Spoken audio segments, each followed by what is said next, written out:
Welcome to the final day of the IFSC European Qualifier for the 2024 Paris Olympics. The winner of the gold medal will take that Olympic ticket, and we have Boulder and lead rounds for the women ahead of us. My name is Matt Groom. I'm joined once again by Shauna Coxey in the commentary box. Now, Shauna, let's just talk about how intense today is going to be, because all focus is on that gold medal. Only they will get that Olympic ticket. It's a lot to handle. It sure is a lot to handle for these athletes. Just, we were saying, it almost feels like more pressure than the previous Olympic qualification, which was the World Championships in Bern. So I do think it's because it is just that top spot. You can get on the podium here, but you only get your ticket if you are number one. Exactly. Well, these are the women who might get the ticket. This was just before the broadcast started. We have 8 athletes on the stage looking at the 4 starting boulders. And we'll just go through some of the rules briefly for those of you who don't know. It's different from a normal World Cup. The boulder round is scored out of 100 points, and that is added to 100 points available from the lead round. Whoever gets the most points will walk away with that gold medal.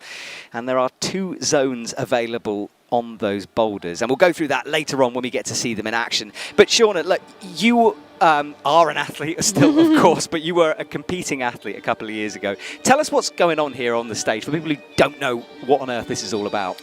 So we are at the lead and boulder European qualification event for sport climbing for the Olympics, and right now we're seeing the athletes looking at the boulders. They're doing observation, so they get 2 minutes to look at each boulder. There are 4 boulders on the wall with multiple points awarded in different sections. So there's 25 points per boulder. You have a 5 zone and a 10 zone, so those points will be awarded if an athlete secures that hold, and then a total of 100 points if you had the perfect round. So doing the boulders first try, you would get a total of 100 points. And then in the lead route, another 100 points available. So the perfect score would be 200, but we are yet to see that in a lead and boulder event. We are indeed, and it's been fairly low scoring up till now, a pretty hard semi-final round, and we'll get to check out some of those highlights in a second from that. But right now, as you can see, the DJ has ramped things up, the lights are spinning through the arena, and suddenly things have got very, very serious here in Laval. Haven't they just? I've got goosebumps, I know. Matt. It's crazy, isn't it? Look at this wall. It looks insane in here right now. The purple lit up. There you can see the lead wall in the background. That will be our focus in a couple of hours. But right now, it's all about that wall, the boulder wall. And 4 boulders, each set towards a different kind of category. Powerful boulders, coordination boulders, electric boulders, they're all available for the athletes. And although, as we discussed before, you can't win a competition here, you can certainly lose it by making big mistakes early on, so the pressure is on.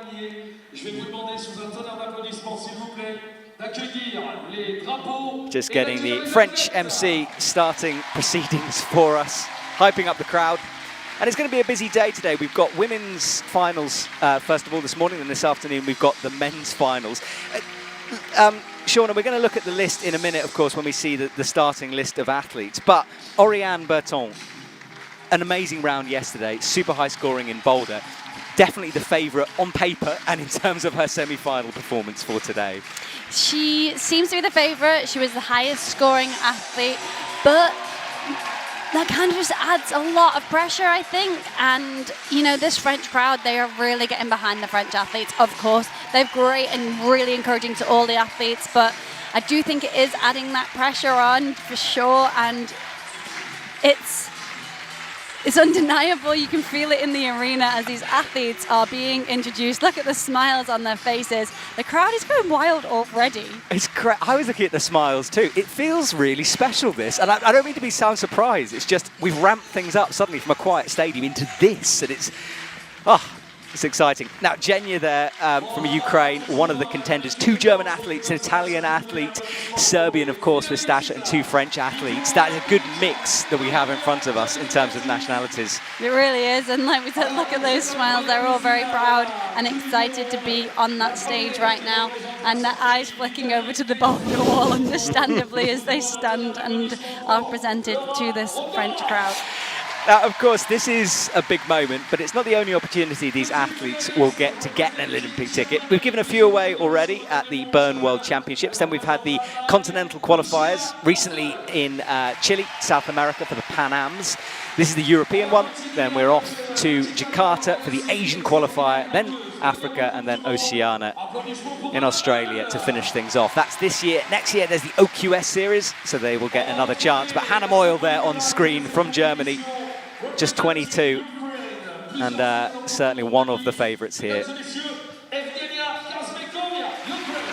And Jenya Stasha, I'm getting my names mixed up. Shauna, Jenya, someone you know pretty well.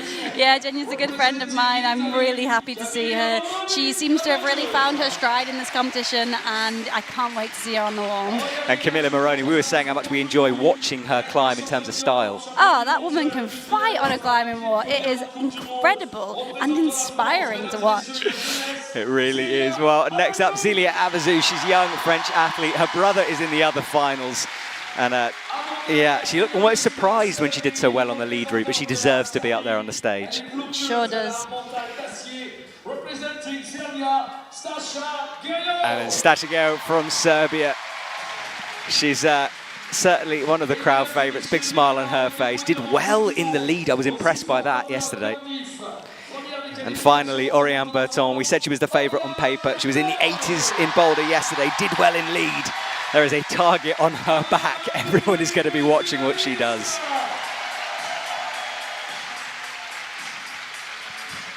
All right, well, that's the formalities done. The athletes will now leave. They'll go back to the ISO. And Shauna, tell me, when they go through this gate, when we can't see them, what is going on backstage?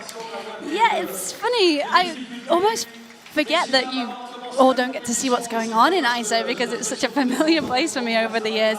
But they'll walk into an isolation zone, so they don't have any contact with their coaches. Their round hasn't started yet, so they are able to just talk with each other, maybe discuss the boulders, or they might be in their own zone. And they will have headphones on, be getting their equipment prepared, so cleaning their shoes, maybe putting their liquid chalk on, whatever their little routine is before they climb.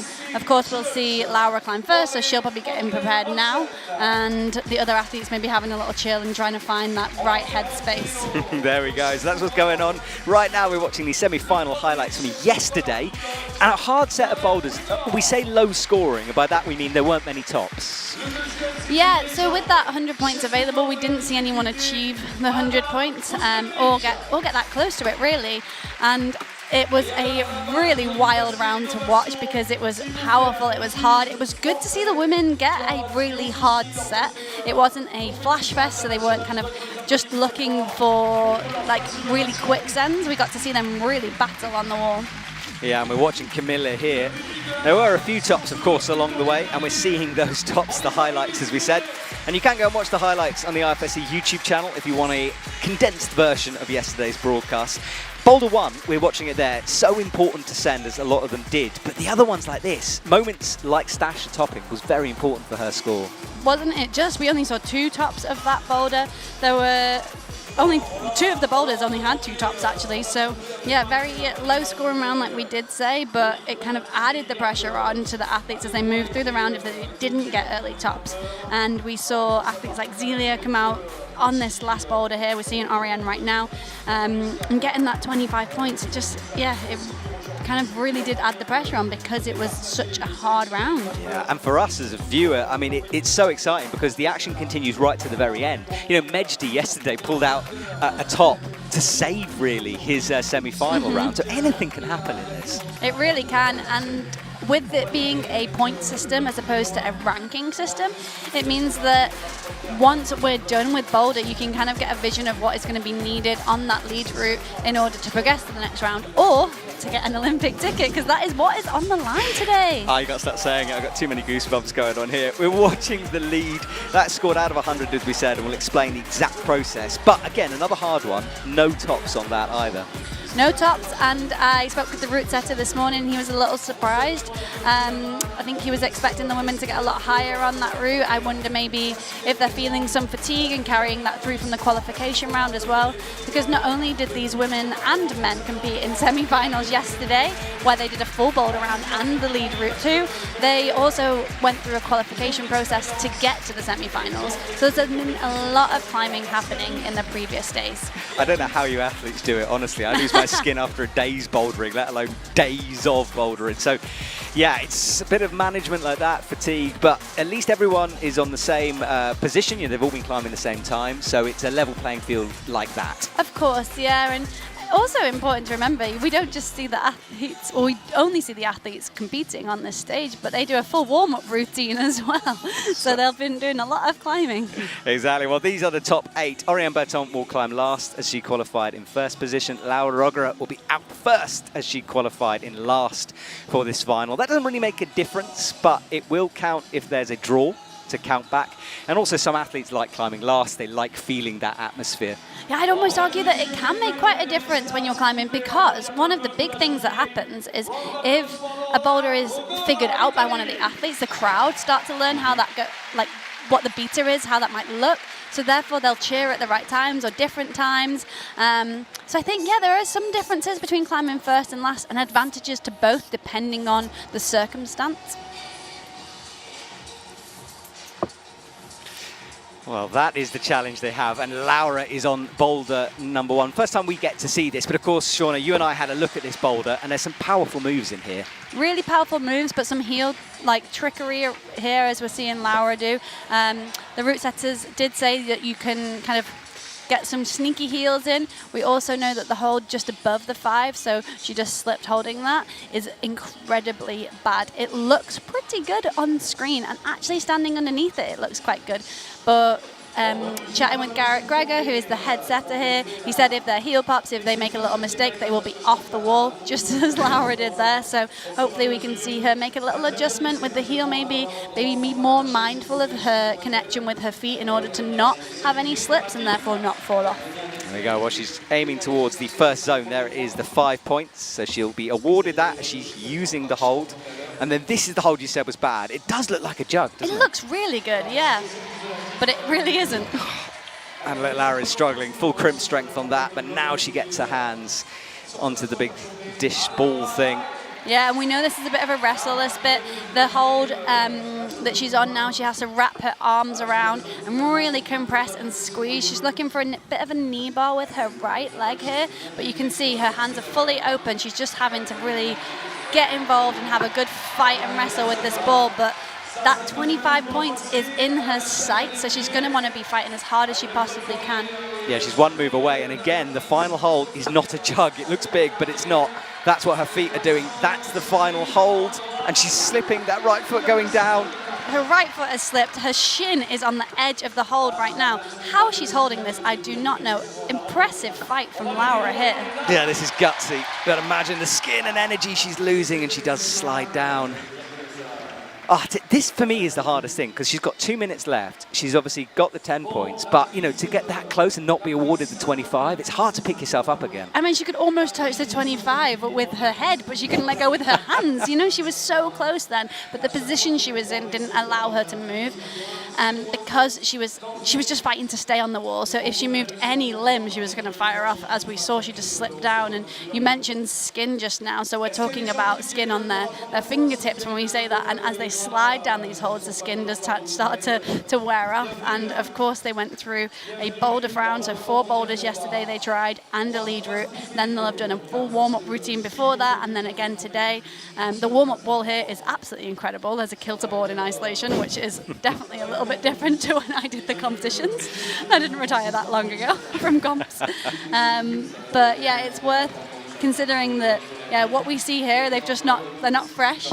They're definitely kind of fought to get to this point. All right, so Laura's going to have to battle once more Less than a minute to go. The athlete has to complete the boulder in that time. If they do it a second after it finishes, it will not count, so there is a pressure. And it's a big difference going from 10 to 25 points. Of course, that's obvious, but when you think about 15 points, it's huge. Yeah, and they've got to make that up on the lead wall later, so this is where it can be sort of lost at this stage. Well, Laura is again having a wrestle here. So awkward. She's wanting to bring her foot up to that lip. Such a small space to fit in. You can see she's really battling to try and get that foot up, but the clock is ticking down. It seems like that 2 minutes seemed like a long time when she was still on the mats, but out of nowhere the time is up. Yeah. Smile from her and a wave, but it's going to be hard to walk away knowing that 25 points was in her sights. There is a jib over on the left that she wasn't really using. I presume she's got to go a little bit further left on that ball before flicking that foot over. You mean the red foothold Yeah. on the main wall? Yeah, so I think that's just there for the match. I don't think she's going to be able to get her foot down. We can't see the jib there on the screen because that was added a little bit later. But it's really cool to get this view of the boulder here. You can see there's nothing else on the top part where she was like really fighting to hold on, really grappling with that red volume high up.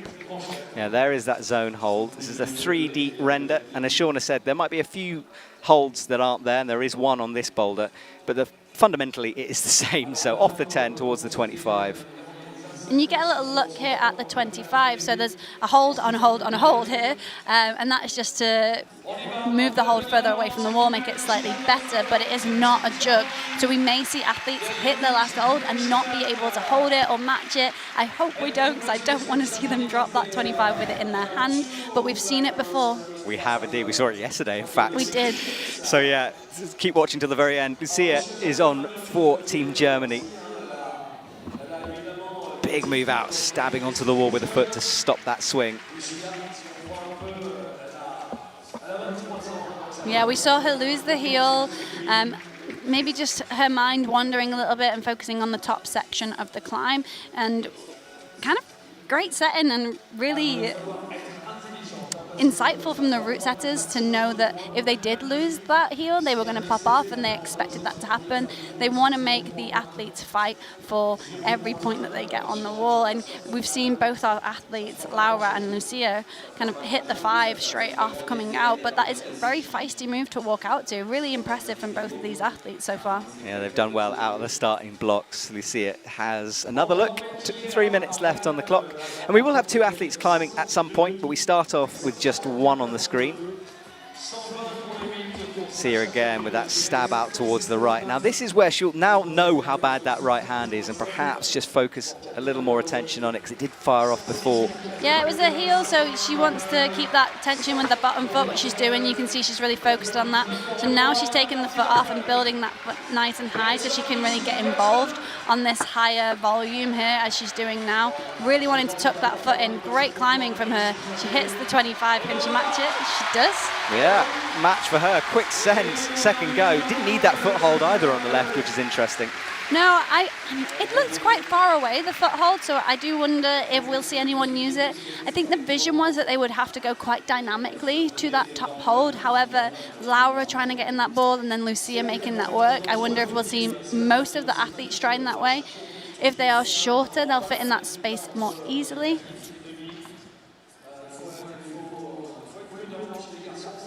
Well, 2 athletes done pretty quickly. Laura struggled a bit more than Lucia, but she's got it second go. So that will be 24.9 her score, because it's minus 0.1 for an unsuccessful attempt. Right, her teammate, Hannah Moyle, is out on the mats. She has the potential. We've seen her stand on podiums so many times.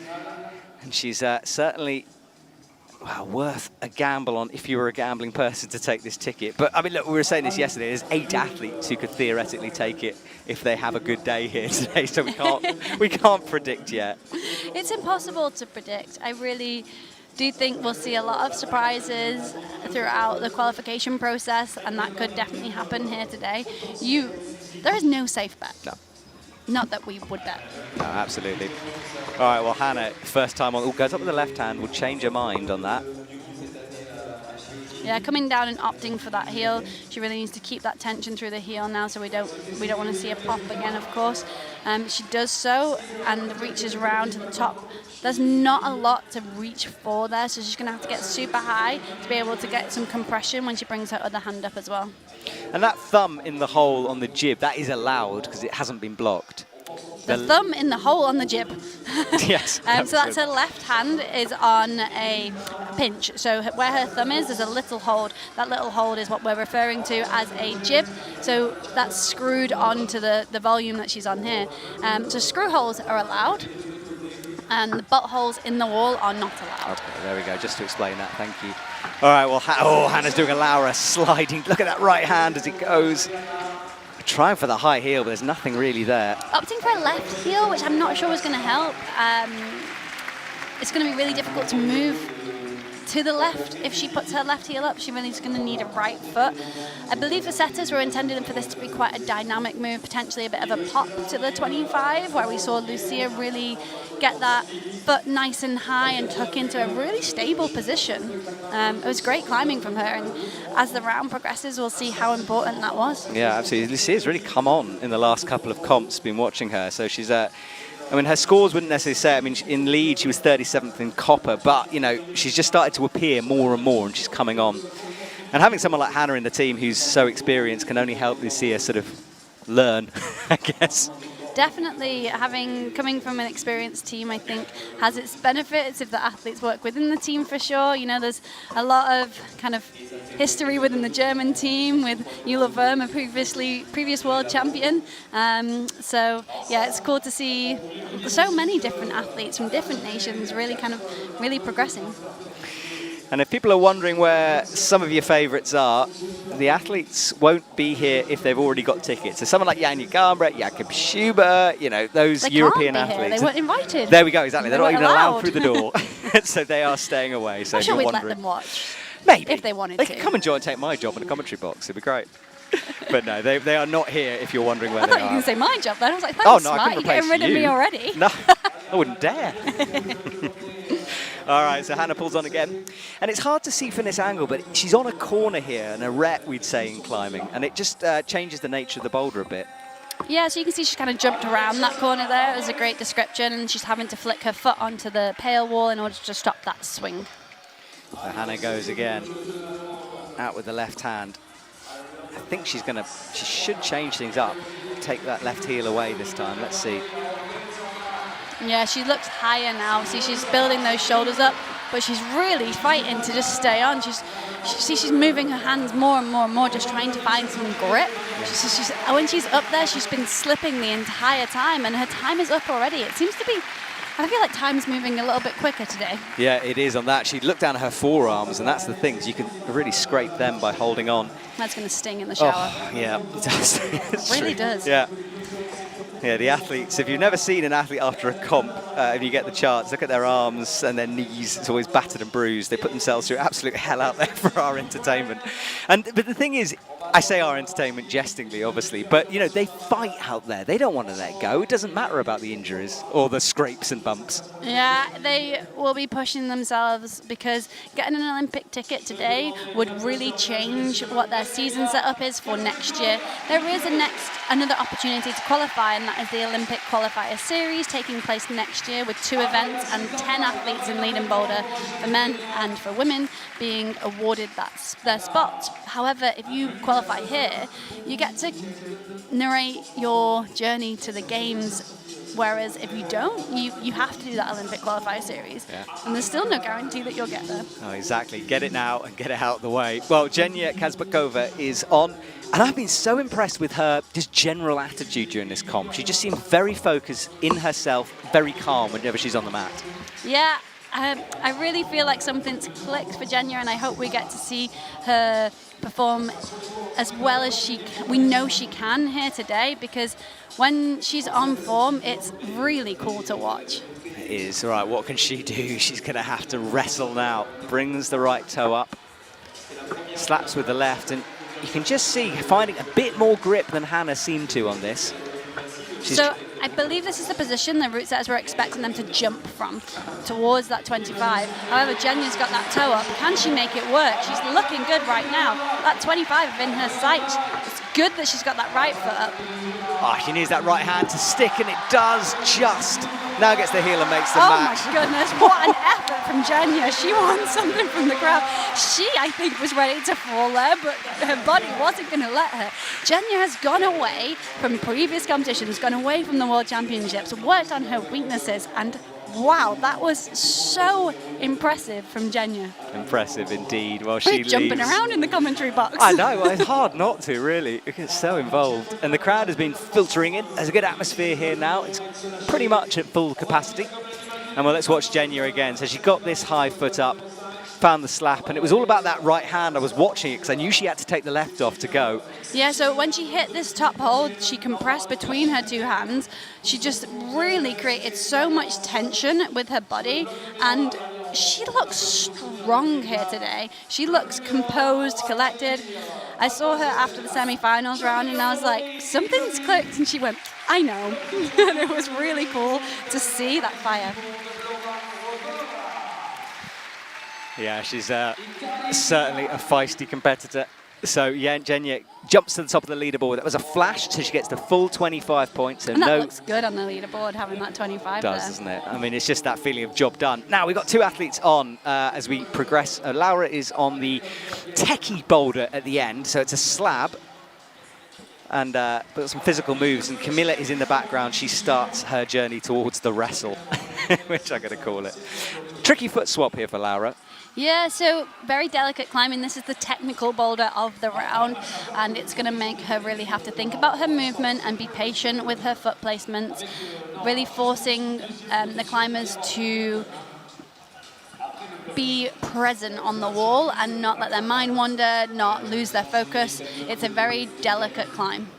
And the thing is, you go from that wrestle, and then you have to sort of settle yourself down and then have a different style. And that's the thing, all four boulders have different styles in this boulder and lead combined format.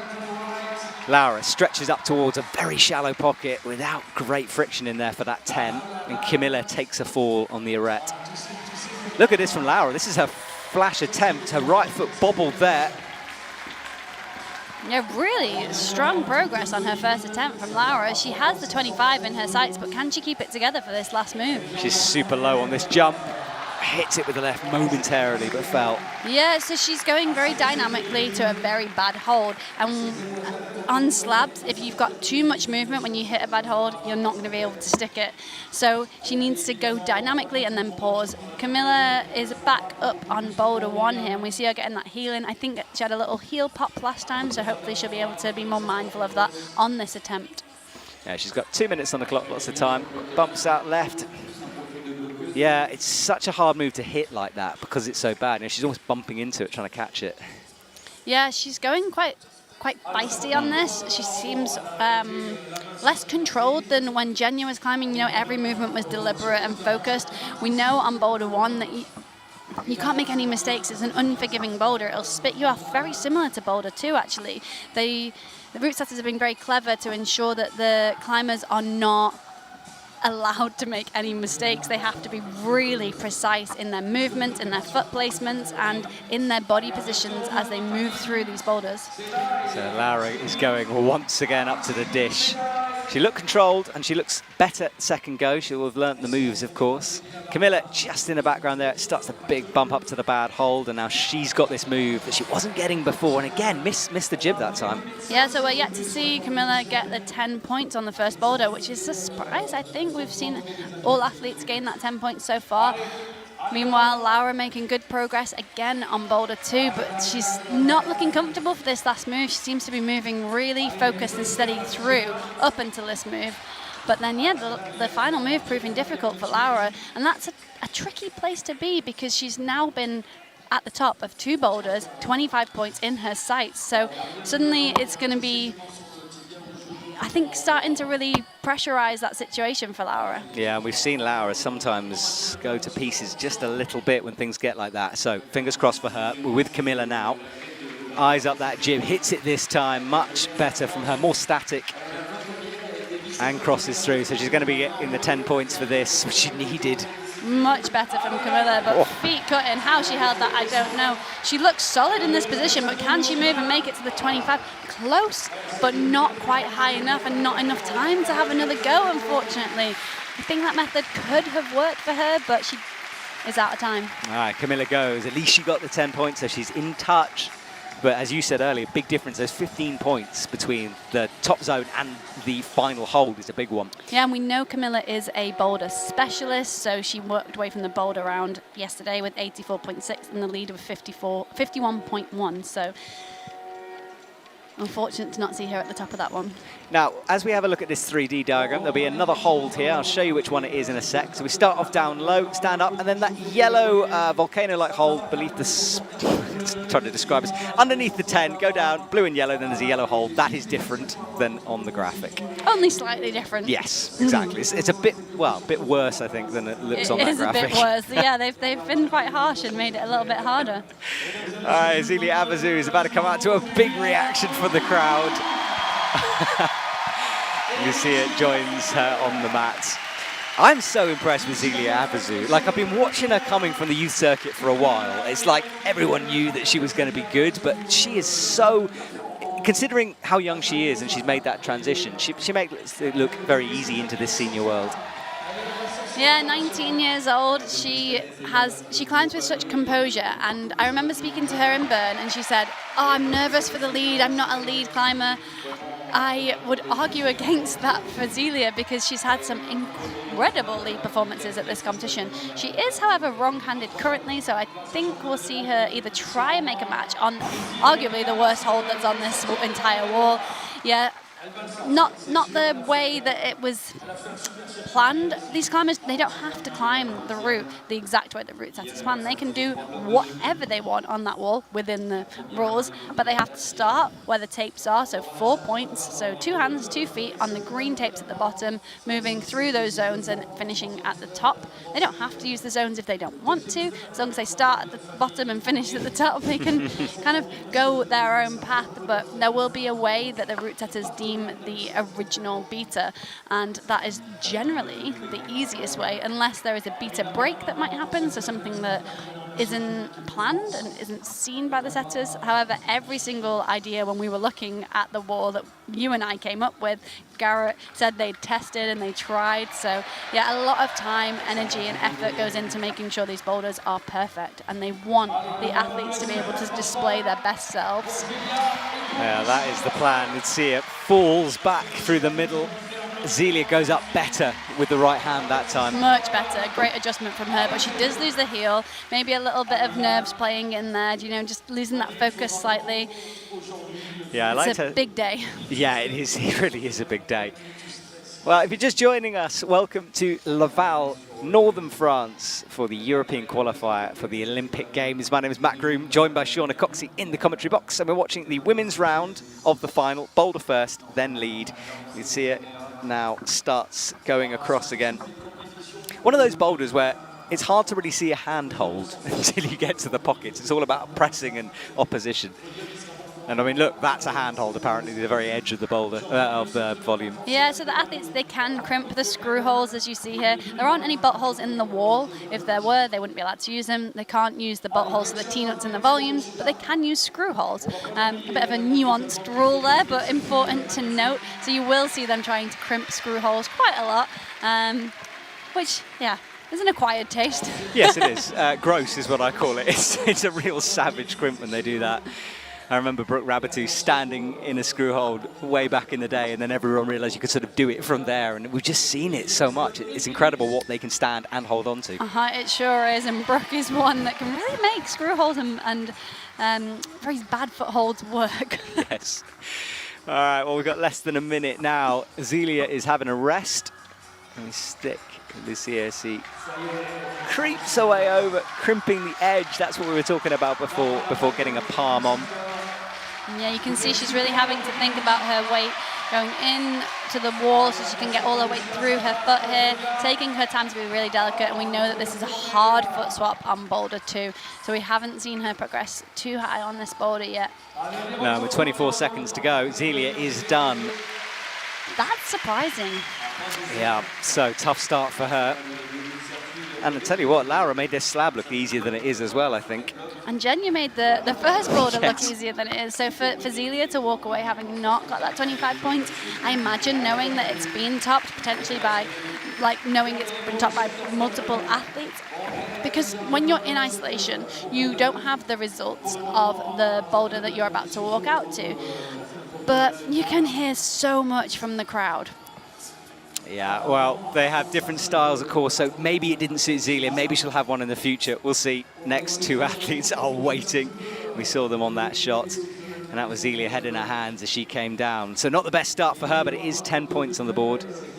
It's not, but we know Zelia is a slab-dominant athlete with a 80% slab completion rate this year. Well, next couple of athletes are waiting, and we are seconds away.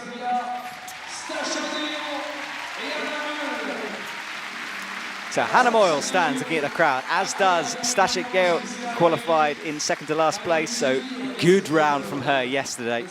I always, when you say second to last place, I always think they're Yes. coming out at the end. I But she know. qualified in second place. There we She's go, just that's coming out better. second to last. Yes, exactly. Thank you, Shauna. No problem, you are totally correct. It's just the way my mind works. No, mine too. All doesn't sometimes. All right, well, Stasia will get going. And this is important for her. We know she had a great lead round yesterday, but she's more aimed at bouldering. She's more of a boulder specialist, so she needs a strong start here. Up to that first bad hold, wraps the thumb around, but it immediately fires off. And yeah, big look at that. And let's see if Hannah is feeling slabby, shall we? As she stands up. When athletes fire off like that, there can be a few reasons. It could be that their skin isn't feeling quite good on that hold. It could be a little lapse in concentration. I think we'll see Stasia make an adjustment there and be more mindful to keep tension through her whole body as she moves through that section. Speaking of having to keep tension through your body moving through a section, the slab is a perfect example of that. And we know that if you reach down to that hold just as Hannah did, that is supposed to be the easiest method according to the route setters. Hannah did reach down and then opted to make a change, trying to press. And the reason she's pressing with her palms is to lift some weight off her feet to make the foot swap easier. It's a very tricky foot swap, a very technical climb on the slab. It's really, I think, a really fun one to watch. I agree with you, yeah. There's As is number one. Yeah, they're all good so far, aren't they? It's a fun set. I was surprised. I did think that maybe the wall would benefit from a bigger overhang, but actually they managed to create some really powerful boulders despite not having that. So it's Yeah, I've seen some comical comments from the athletes as they say they've been bouldering on a giant slab because there isn't an overhanging section. But I do think the route setters have done a great job with the wall that they've got. And actually, you're totally right when you say they've set some really powerful boulders. And we're seeing that on boulder one here. You know, the climbers can't relax at all as they're on this first boulder. They're really having to grapple their way up. Yeah, exactly. And Stasia keeps looking at her hands. I think she might have, a bit of an issue there, but she'll try to address it with lots of liquid chalk, I'd imagine. Now, Hannah looks a little better now. But She does, but you can see how her hips are really pushed to the right. That's going to create a difficult situation for her to get that foot swap. She's made that adjustment now and bringing them above her feet. But a head nod there from her. She seems to have learned something on that go. So every attempt that they take, they will be learning as much as possible. And then on the mat, I love watching the athletes on the mat as they make those reflections. You can see it in their face, if they're nodding, if they're shaking their head. They give quite a lot away often. Are they smiling? Are they frowning? Like, what is going on the mat? That is a really cool insight that we get to see. yeah, watch their faces. You can learn a lot. Well, Stasia is up. Watch that right hand. Seems to be a bit more sticky this time. But she's only got a minute left. Now hits the slope, but she can't find purchase. And Hannah as well. Look, such a different styles between the two split screens. Yeah, my here. eyes are darting between the screens. It's so hard to watch both athletes making more progress than they have on previous attempts now. So, yeah, split your focus as these athletes near the top of the wall. Yeah, there's a lot going on. Hannah latches the pocket. Stasia goes for a high heel. This is risky. Oh, come on, Stasia. She's close. She's got 30 seconds. She's so close. Can she make it work? One hand. Needs the match, And gets two. the match. Hannah as well, approaching the 25. Can she make it work as the clock starts to tick down? All right, Hannah, well, yeah, 20 seconds. She's got that right foot up, but we know from Laura's attempt how far that final hold is. Oh, that was really accurate with the hand, just hips a little too far out from the wall, not letting her hold on to that. That was so incredibly close, like closer than it even looked, I think. Oh, that was an exciting end to that rotation. Stasha as well, to make that heel work for her was really impressive. She is the tallest athlete in this round, so to be in such a small box, in such a small space and make that work, really impressive climbing, especially after some failed attempts to regain that composure, regain that focus. And as well, Hannah, she came out, she was struggling so much on the start, she made some massive adjustments, ended up falling off the last move.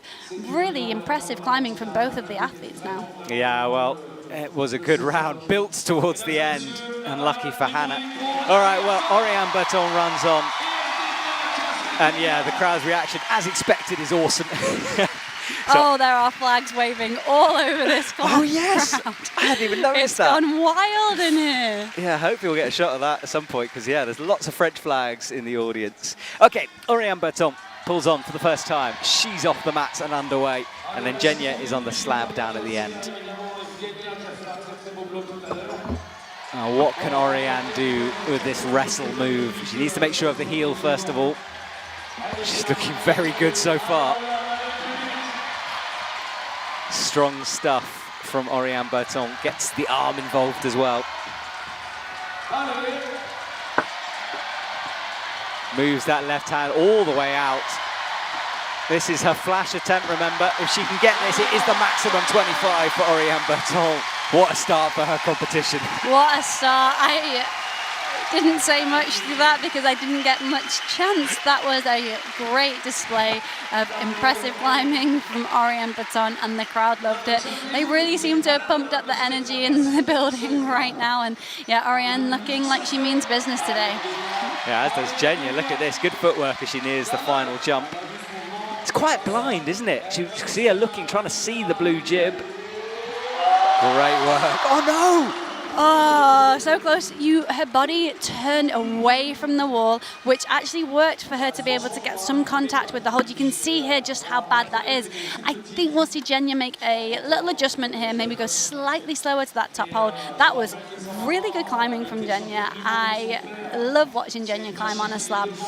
Just would be great if she's able to get herself a little bit more composed for that top move, maybe. She did look content as she went for it, but there was a bit too much motion as she hit that top hold. And yeah, I think everyone started to celebrate a little too early because yeah, until they stop moving on a slab, you don't want to celebrate.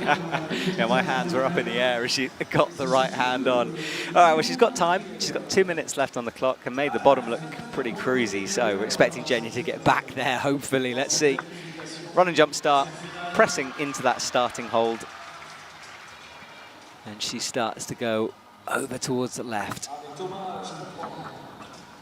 Eyes locked on that bottom foot.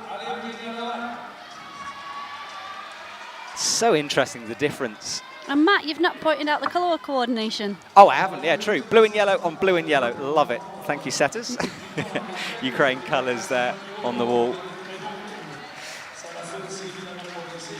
Look at that, just a finger on. All right, well, this is where she fell before. Hold your breath. Eyes it up. Oh, there was a foot slip, I think, there. So as she was set up, she's pointing straight to it, asking for a brush. The brushes run on.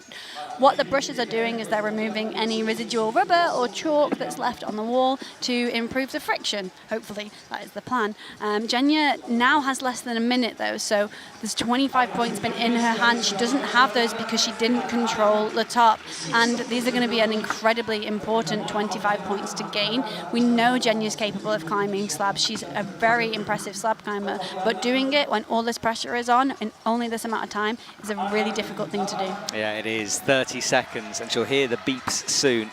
She's smooth so far, a little hesitant the first time she pulled on, but now she's looking good. So up towards the 10. She's going to have one last chance at this one. Hits the dish. Here we go. She missed it the time before. Will that left foot stick? She upgrades it. That right hand will be looking to latch it. Big move over, but no. Oh, and she knows what that means. Head in her hands. She's frustrated with that.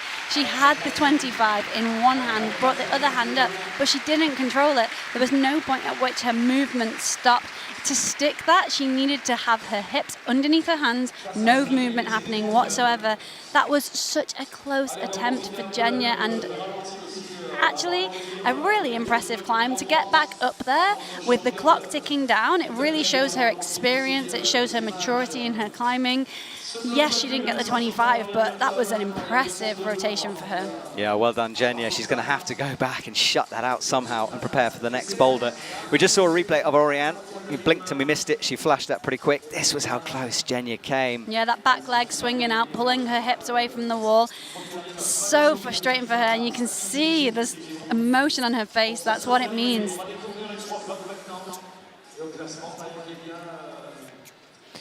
Well, it has, of course, made a difference to the scoreboard. It won't stay like that because Jenya has climbed one more boulder than some of the others, but currently that is our leaderboard. So you can see boulder score, a total score, the lead is blanked out, so the total will be added up together out of 200 possible points. Now, 20 degrees down at the end. I suppose this is the most overhanging bit of the almost no overhanging wall. That makes it look pretty overhanging. You keep saying it feels steeper. I keep saying it feels... so I climbed on this wall. I had the privilege of joining the setters on the semi-finals boulders, and the 20-degree angle feels steeper to me. I am not questioning these graphics. It's just how it feels. Yeah, no, it's worth pointing out. I mean, you've had experience on this wall. Another slopey problem here above that 5 zone. So, ending on the top. Yeah, it's slopey, it's powerful, there's a lot going on this boulder, but potentially the easiest boulder of the round, the one that they were expecting the most tops on, I believe. But this last move is quite feisty. The intended method is to palm down and jump up with the right hand. However, Laura standing up tall and getting that 25 on her first attempt. Yeah, quick flash from Laura. She did most of the boulder while we were showing the 3D. She was so quick. So we will focus on Camilla right now as she starts the slab. And if you're familiar with watching bouldering World Cups, you may notice this finals is a little bit different, and that's because we have 2 climbers on the wall at the same time, and we have points awarded on some of the holds. So it's definitely a case of looking at the points as opposed to the rankings, and the attempts almost matter a little bit less. It definitely helps with separation. But yeah, it is different to a boulder-only World Cup, and I've been asked a few times if this is coming into Boulder World Cups. That's not the plan currently, so the World Cups will stay in the same scoring and the same format that they have previously. This is just for combined. Same with the lead, with the way the points it's scored. It is currently just for combined. There we go. Thank you, Shauna. All right, well, Camilla fell that time. She'll go again. And the difference, if you're learning about climbing, and we talk about someone being a good slab climber, go back and watch Jenya. It's fascinating the different body positions and how much that translated to the wall, and how much more solid she looked. Yeah, it's very much a case of watching the positions and how much weight they put through their feet, where their hips move, how flexible they are in getting their feet up at times. You can often see how comfortable someone is on a slab by looking at their face. If their face is relaxed, they tend to be relaxed too. If they look uncomfortable, you can probably guess they're feeling pretty uncomfortable. There you go, good tip from Shauna. Camera guys, look at her face. So Camilla starts again. Minute and a half left. You can see the scoreboard down on the left. As Shauna was saying, the 2 zones, they're the 2 small lines, and the box gets filled all the way up if they top or finish the boulder. You can see Jenya, for example, at the top has 1 top, the full bar, and then 2 zones. So she'll have had the 10 points for the high zone on the second boulder. But Camilla does need something here. She didn't top out boulder 1, and we've seen a few do that. And struggled to get to the 10, actually. She spent quite a lot of attempts to get to that 10 zone, and we only got to see her get up high on boulder 1 the 1 time. So she's going to be really looking to gain some more points here, and I think as well, because the athletes will know how important all of these points are, especially if they are a boulder dominant athlete. It's going to be really hard to keep your head in the game, to keep focused, but we've seen Camilla do just that as she reaches this 10. Can we see her be the first to stick the 25? Yeah, she might have 1 shot at this. There's only 30 seconds to go, so this is important. Upgrades that left foot, get set for the jump. Oh, not quite. But she's straight back on. She has 20 seconds left on the clock, and you can see as that time starts to add the pressure, the focus lapsing a little bit there, but she wants another go at that top hold. She had it in her hand. Can she get there with just 10 seconds to go? Right, it's not going to be enough time. Well, Camilla goes. Good attempt, though. You might as well carry on. Final day, leave everything behind on the wall. Right, Camilla leaves. And we'll have this rotation period. I think she forgot, forgot bags and stuff. So she'll grab that. The athletes can take stuff onto the mats to help. Like chalk, liquid chalk, water. Often they'll take, like you said, some water, some liquid chalk, maybe a different pair of shoes. Athletes like to take a soft pair and a stiff pair, maybe a downturn pair and a flat pair out for different climbs, and they'll wear whatever their personal preference is on that climb. All right, we're watching Laura now. That was the top. It was super quick from Laura. We didn't really see the start of it on the broadcast. So it was really quick, and especially for her to keep her composure after not a very successful first and second boulder. Great climbing from her. Okay, so we move on. We now know what some of the boulders are. One to go, of course. Boulder number 4, the coordination. See it. We'll start this journey. I want to see this boulder. Good start. You have to power up from okay holds to a fairly good hold, but it's the angle that pushes you back, makes it quite tricky. Yeah, I'd be surprised if we see anyone falter on that very first move, and that's because they're going to such a good hold, and these women are so strong. Yeah, it is a big jug down low, and look at this, smooth stuff. Keep an eye on Zelia as well if you're watching on the right. She sets herself, hits it with the right hand, big flag, and that is a flash again. And the thing is with flashes like this is it starts to ramp the pressure on the ones coming later, because they know that people are flashing it. Well, they don't know, but they can definitely hear, guess. I think.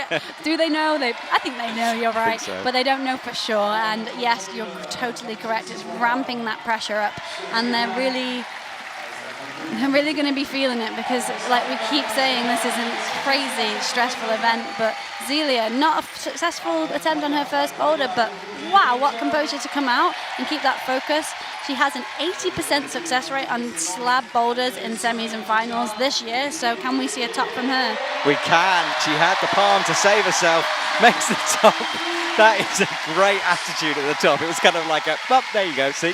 Yeah, I think it was a sigh of relief, yes. In all honesty, after that first boulder to come out and to climb with such maturity and such grace after frustrating first boulder. That was really impressive climbing from Zelia. Was. I'm loving the opportunities the athlete have to show off their skills. It's like if you make a mistake on one, you've got something, a boulder coming that might suit your style. It makes it interesting to watch. It really does, and we've seen athletes pull it back throughout boulder rounds and into the lead round. It's really not over until it's over, this competition. All right, well, we'll have another rotation. The athletes are waiting.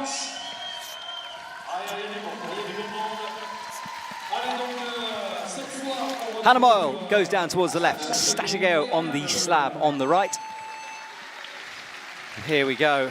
Our nerves will be tested once more. And for Hannah, yeah, she doesn't see the scores during a round. The athletes are showing the scores after each boulder, but right now she might have heard the crowd. So pressure on for Hannah. Meanwhile, Stasha drops the first go.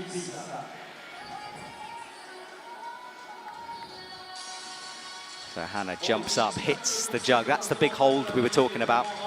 I was almost surprised to see a hold so big on the wall for these women. They are crazy strong, but the setters, they said they dialed the boulders down slightly after a very hard semi-finals round, and Garrett said that this is their day. They want them to showcase their best selves, and they want to see athletes getting nice and high on the boulders and on the lead route. So it's a case of the route setters for boulder and lead really working together in order to allow the athletes to put on a great show, but also weight the disciplines fairly too.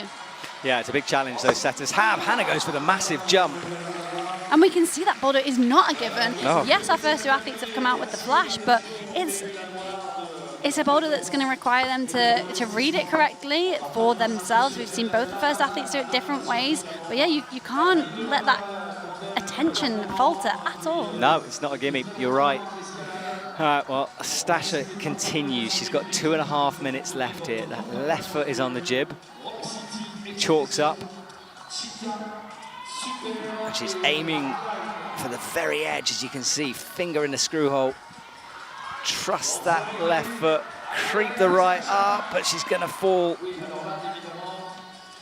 And this is where Stasha will be tested, because she needs to keep that focus, and occasionally you can see the Stasha rage come through.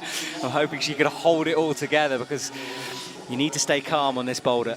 Yeah, Sasha's slab percentage of completion this year, so from semi-finals and finals boulders this year, has been 50%. Okay. So it's 50-50 whether she's getting to the top of this, statistically. All right, well, that's the stats. Can she break that trend? Let's see. Hannah, though, will go again on this boulder. Easy up to the first big hold. When you're on the mat and you know, or you're pretty certain that the previous two athletes have topped the boulder and you just didn't, that is a really testing moment for an athlete to keep their cool, to readjust and not lose focus on this next go. All right, Hannah, well, can you do that? She's got a palm up. She's going for the big jump again. It's just that right hand is just hitting the wall. I mean, maybe she could bring it up to kind of compress and match. I don't think she'll be able to bring it up because she's coming from such a low position. I think for Hannah, she looks like she wants to try the palm and then she's really changing her mind, which is interesting that she's gone for the same method twice now. It's not worked. I expect we'll see her try something different in this last minute, but yeah, that pressure is going to be mounting as she's just fallen off with 25 points in her hand and not having kind of the successful attempt she would have wanted on the first two boulders as well. Yeah, exactly. Pressure on and pressure for Stasha. She needs this 10. That's all. There's a nail in play. She hits the 10 and holds it just. What a save for Stasha. That's a bad dish, that one. There's nothing really on it. All right, so Stasha presses up. 28 seconds. She's one move away. Hannah goes again. Much better from her this time. She sticks the move. Stasha falls at the same moment. There's all go. 16 seconds to go. And Stasha, I think, will exit too, but she got the 10, but no top from her. And look at that look back at the boulder. Yeah, walking away knowing you were that close is not easy, that's for sure. Really great from Hannah, though, to keep her composure and finish that climb off. She did change her beater. She did the intended method with the left palm, right hand up. I think she'll be frustrated she didn't try that sooner, but attempts, you only get marked down 0.1 per attempt, so not that much points-wise. Exactly. Well, she's in. That was the disgusting nail that Stasha used. Oh, like, sort of gritted my teeth when I saw that. And this was the awesome move from Hannah. Big flag to hold it, palm down, change a beater, and it worked for Hannah Moyle. So, good top from her. Next up, good to see them laughing. Orian Bertone comes on. Genya will run all the way to the left. Big smiles from both athletes there. I think official made Orian jump a little bit as she was about to come out. But yeah, they're both athletes looking quite relaxed as they walked out to these boulders. They are, yeah. They have that style. And Orian does work best, I think, when she's not thinking too hard about things. She just allows herself to climb naturally. That's when she performs. So hopefully she's in that zone. Does the foot match at the beginning. You just get that sense from Orian. There's a confidence in her right now that I'm really enjoying watching her. Yeah, when Orian is in a good place on the wall, she climbs instinctively, she's calm, she's focused, but we do know that she can get kind of distracted at times as well, and I've not seen that in her today. I've seen Orian climbing as her best self, which is really impressive to watch. And speaking of climbing as your best self, to complete that after dropping the second boulder, Genya just really on another level. She will be frustrated with that slab, but wow, great climbing from her. And can Orian get the 25 on her first go? Oh, she was close. Can't. One hand away from making that. Yeah, you're right about Genya, because to go away and reset psychologically, have that time to calm down, forget the boulder. I mean, it's easier said than done. Oh, it's much easier said than done. It's a really difficult thing to do. Yeah. And Genya coming out to a slab is what Genya's really, it's a comfortable place, you know. The fact that she didn't manage to get that will be playing on her, I think. But yeah, such focus coming out to that really dynamic, like electric boulder, and the third one. So yeah, it's really good to see Genya looking comfortable on that style. I think, again, unfortunate with the slab, but For Orian to drop that on her first attempt, I wonder now, she's in the same position as Genya was. Can Orian change things up? Can she refocus? Her slab percentage completion rate this year is 75%. We know Orian can do these boulders. On vert, she's been 100% dominant this year throughout vert climbs. I'm not sure if we go vert or slab on this. The wall is 0 degrees, so technically it's vert, but it's climbing a lot like a slab because of the foothold placement. All right, well, let's see how she can climb this. Chalk on her face as she stands up high into the bolt hold. Swaps those feet over and will start this press move up. So easy to bring that left foot up. We saw Camilla really struggle with that move. We did, but Orian here is not looking to struggle up to this top section.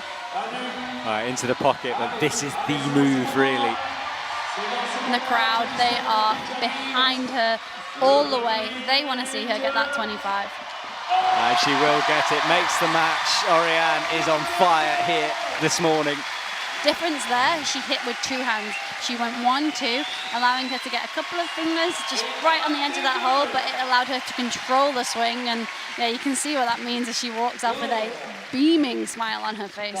Great work from Orian Bertone. Well, that's 2 out of 2 for her. That will do wonders for her score. Everyone else staying in touch, of course, and the closer everyone is and scores does set things up nicely for that lead round later on, where we will really be able to see how an athlete can take that gold medal. Well, let's watch some replays. This was Genya, first go, massive flag out.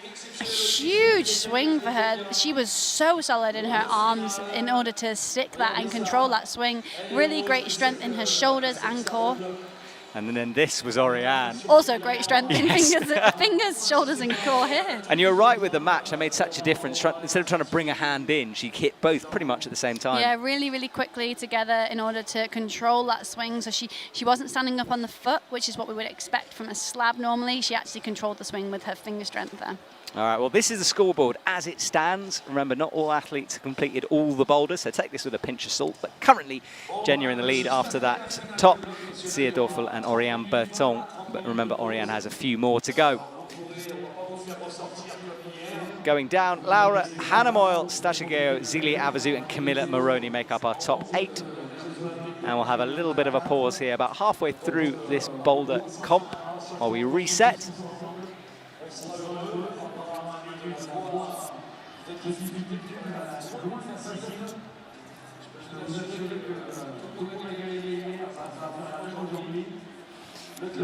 All right, well, here we go. The lights are on the stage. That's our audience, and we can see how packed into this stadium they are.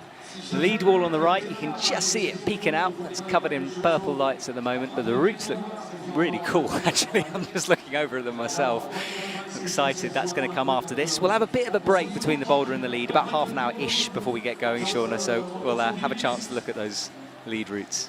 Yeah, time for us to have a little reset as well. This is so much action. I really enjoy having 2 boulders on the screen at the same time. There's a lot going on.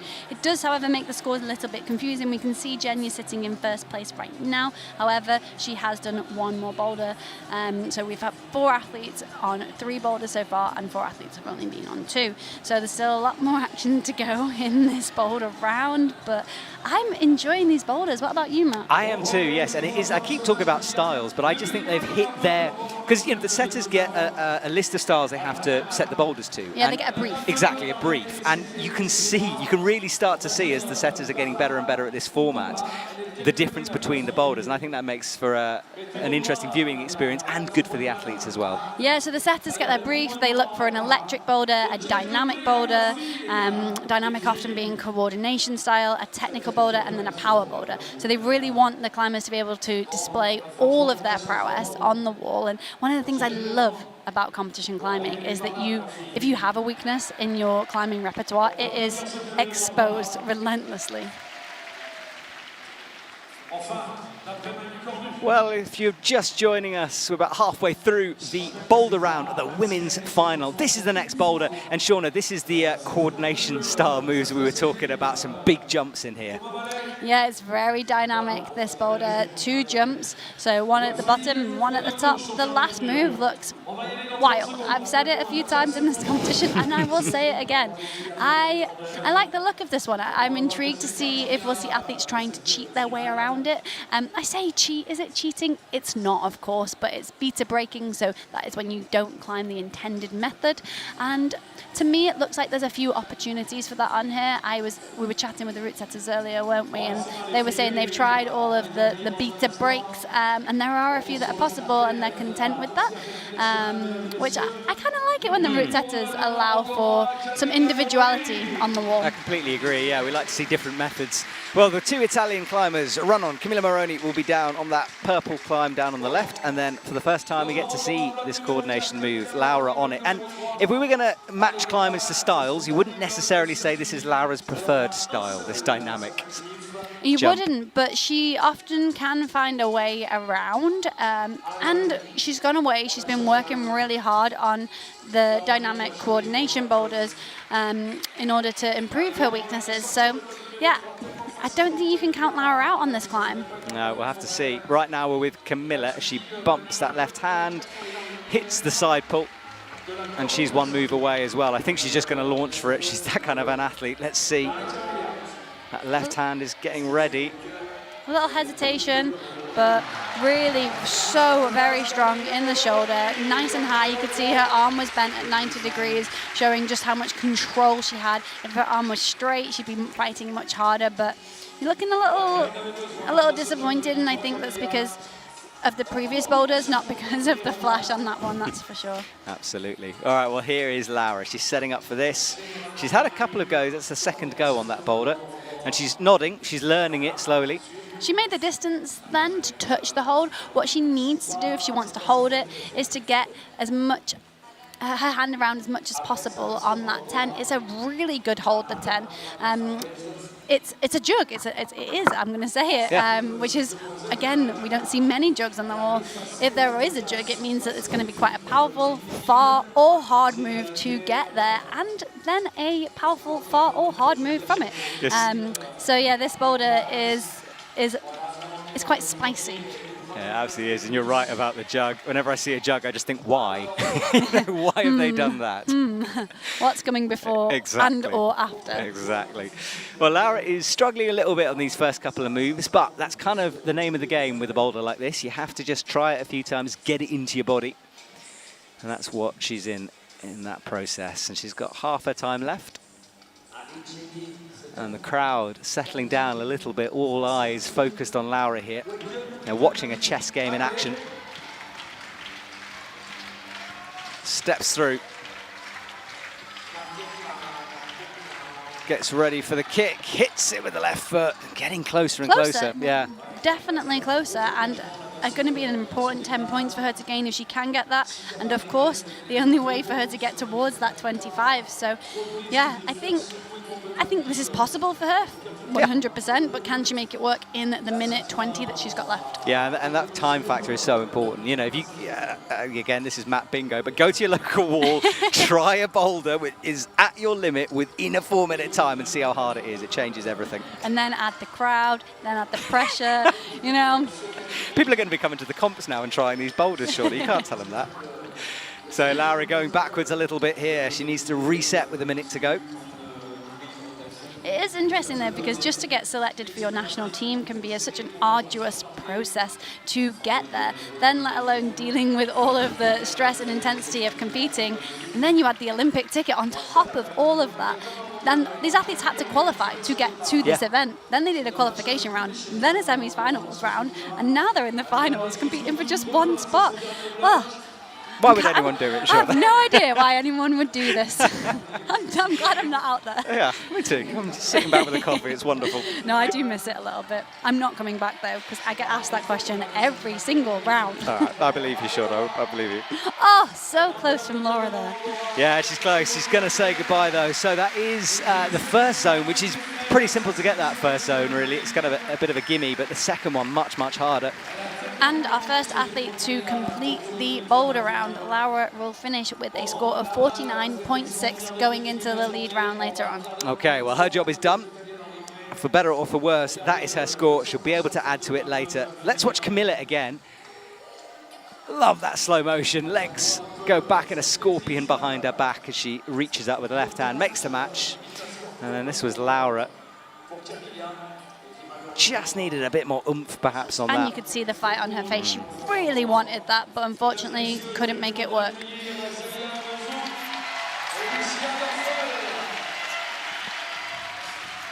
The French flags are out in the stadium because Zelia Avazou is out in the stadium. She runs down towards the left. And let's see what she can do. This boulder is becoming pretty important in terms of keeping with the leaders. Alicia is on boulder number 4. She's underway. Let's watch Zelia jumps up to the jug. Simple as we'd expect so far. Campusing out to that zone hold. That left heel sitting nicely on that starting jug. So it's interesting that she dropped that there. She looked a little bit flustered on the first couple of moves, I'm gonna say. As she hit the 5, you could see her arms really straighten. She was very extended, having to put a lot of intensity through her fingers just to stay on the wall. I don't know if it was a little bit of nerves knowing this climb is very much toppable, or if it was just, I don't know, a little bit of an upset on that first attempt. I think we'll see her make a bit of an adjustment and definitely be getting up high on this third boulder. All right, so Zelia needs to do that. She needs to change things up. You see it jumps though. We see now what that move looks like. And there's a bit of a sort of an interesting move. So you go left and then you kind of come back a bit on that run and jump. She tried to go more vertical. Yeah, when we get a good look at that, I'll try and explain a little bit. But as we see Zelia here flicking out to that 10, her left hand fired, but she was so strong through that right hand in order to stick it. I think we will be seeing a top if she can get enough power through her legs in order to get the height here. But her left palm is very low. How did she hold that? She's not on yet. She needs to get those both hands up. That was very close. She left her hand really low on that lower volume, making that move much more difficult for her. I think she's going to be feeling that one tomorrow. Yeah, absolutely. I mean, I was watching her face. It was giving the whole story away. The crowd was celebrating before she had both hands on. I did not move until that other hand came up because it looked at any point her hand could slip. And in order to get that match, she had to bring her feet up in order to bump the left hand up. It was impressive for her to stick that move, but she looked a little unsettled on that boulder, which I'm surprised at after such a really great performance on the slab for her. Yeah, agreed. It's just, this is a fascinating round. It's changing between boulders. Lucia can't unlock the beginning again. And another unusual kind of circumstance here for Lucia to be making great progress on this. She hit the 10. She climbed really good through the start on her earlier attempts. So now to not be able to make the start move work, it's surprising. Yeah, it is. Well, let's see if she can get it this time. We saw Laura do a similar thing, and then she just had a moment to reset, got that toe in. Much better this time. Right, let's see this jump. Now, this is where Laura was struggling. You see her hits it well. Now, talk to me about this jump. So on this jump, there's a volume on the left here. It's a great look we get here. So she's going very direct. Her hips need to go way further to the left in order to get her weight up and over her left foot. Then she wants, in the intended sequence, is to hit the higher hold, continue that momentum, not stopping at all, pulling with the arms to bring her back to the right and hit that 25. So it's a jump left, arc round, creating a C shape on the wall with her hips, and then pulling with the arms to get to that 25. There is a lot going on in this movement, but these are the sort of movements that the climbers will practice. It's the new comp style of climbing. It's something that they will know how to do, but can she make it work on the wall here? Much, much better, but not enough. No, and 23 seconds to go as well, so she needs to hit this now. Big moment for her. She's coming closer and closer. That toe goes. If you don't hit the toe perfectly, you're coming off the wall, and I think she's done. All right, well, that will be her boulder round completed as well. She leaves the stage. This boulder looks like it's going to feel incredibly satisfying if you can connect all the dots, and we know some of these athletes are really prolific in this style, so we I think we'll be seeing some tops on this, but it's going to be frustrating for Lucia to walk away from that, having got really quite close. And we get to see Zelia barely stick that move there. Wow, that was impressive for her to hold on to that. You can see it in her face, the relief. Exactly. It was that look. Sort of the like, relief. whoa. She knew, and I think her coaches probably knew what she went through in that second. All right, well, this is, you see it, got the hands on the zone and came close, 2 hands on it, in fact, but sliding off it. All right, next up is Stasha and Hannah. They run on.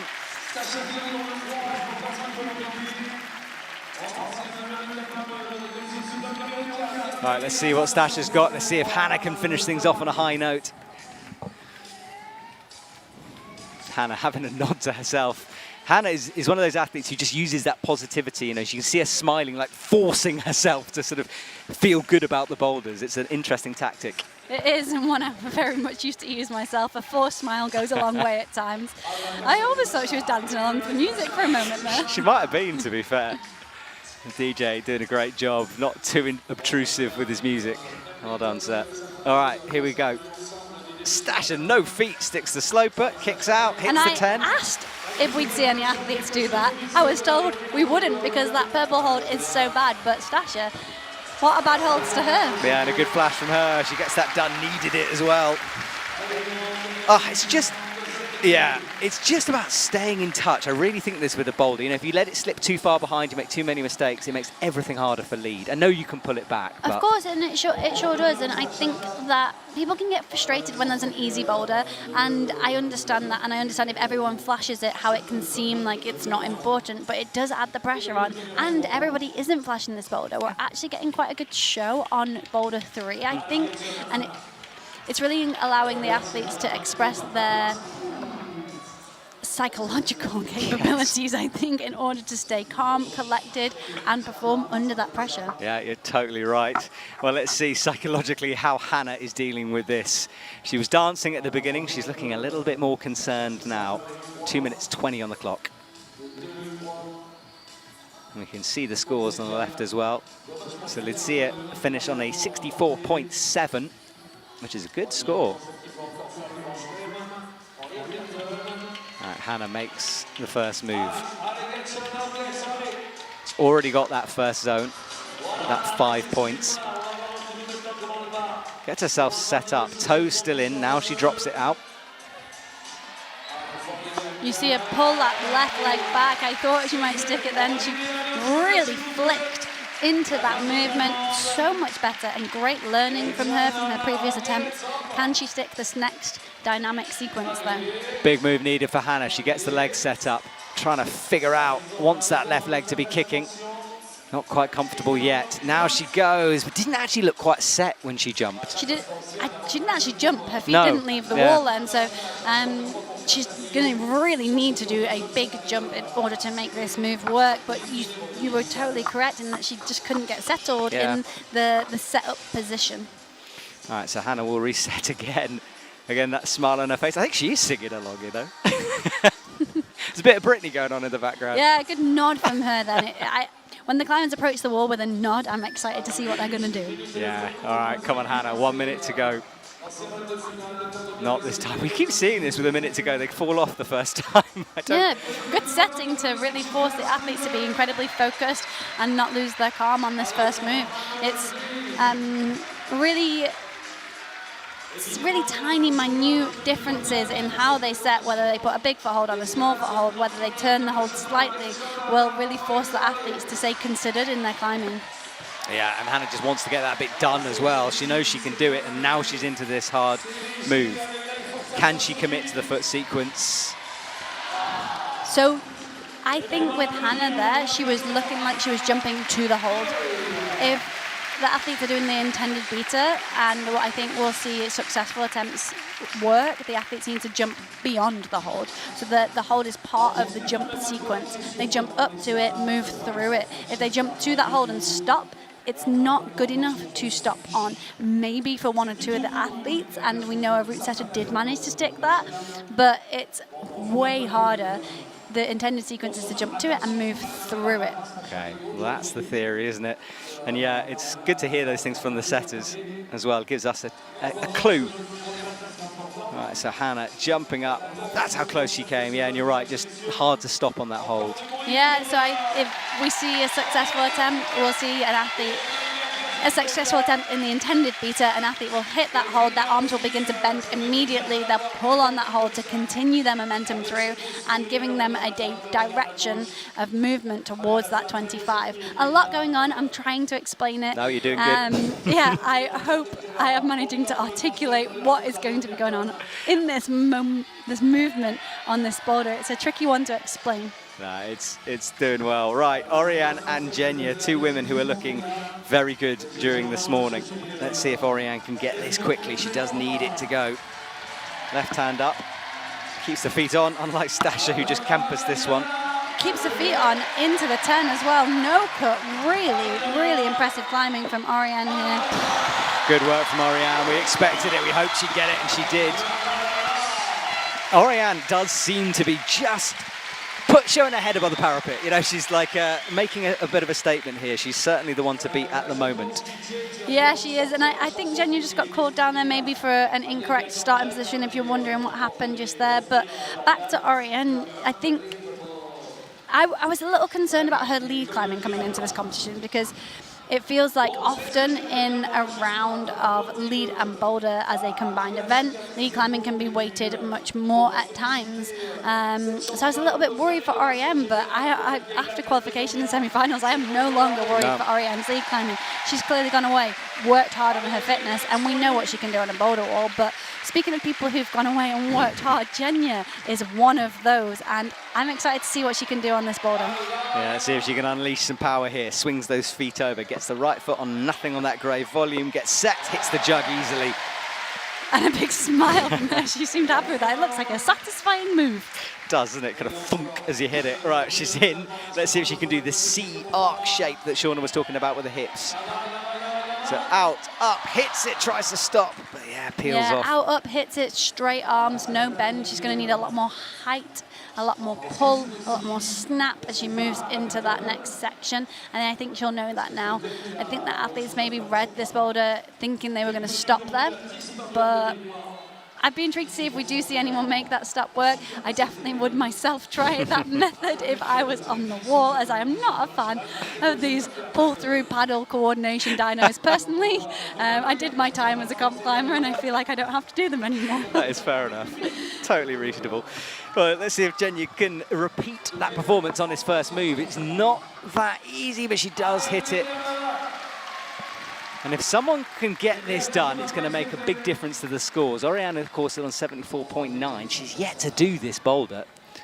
Let's see what Jenya can handle here. She has her arms crossed for the setup, which is interesting, and I don't think that was helping her there. I think she's going to need to get as much pull from her biceps as she can setting up into this next sequence.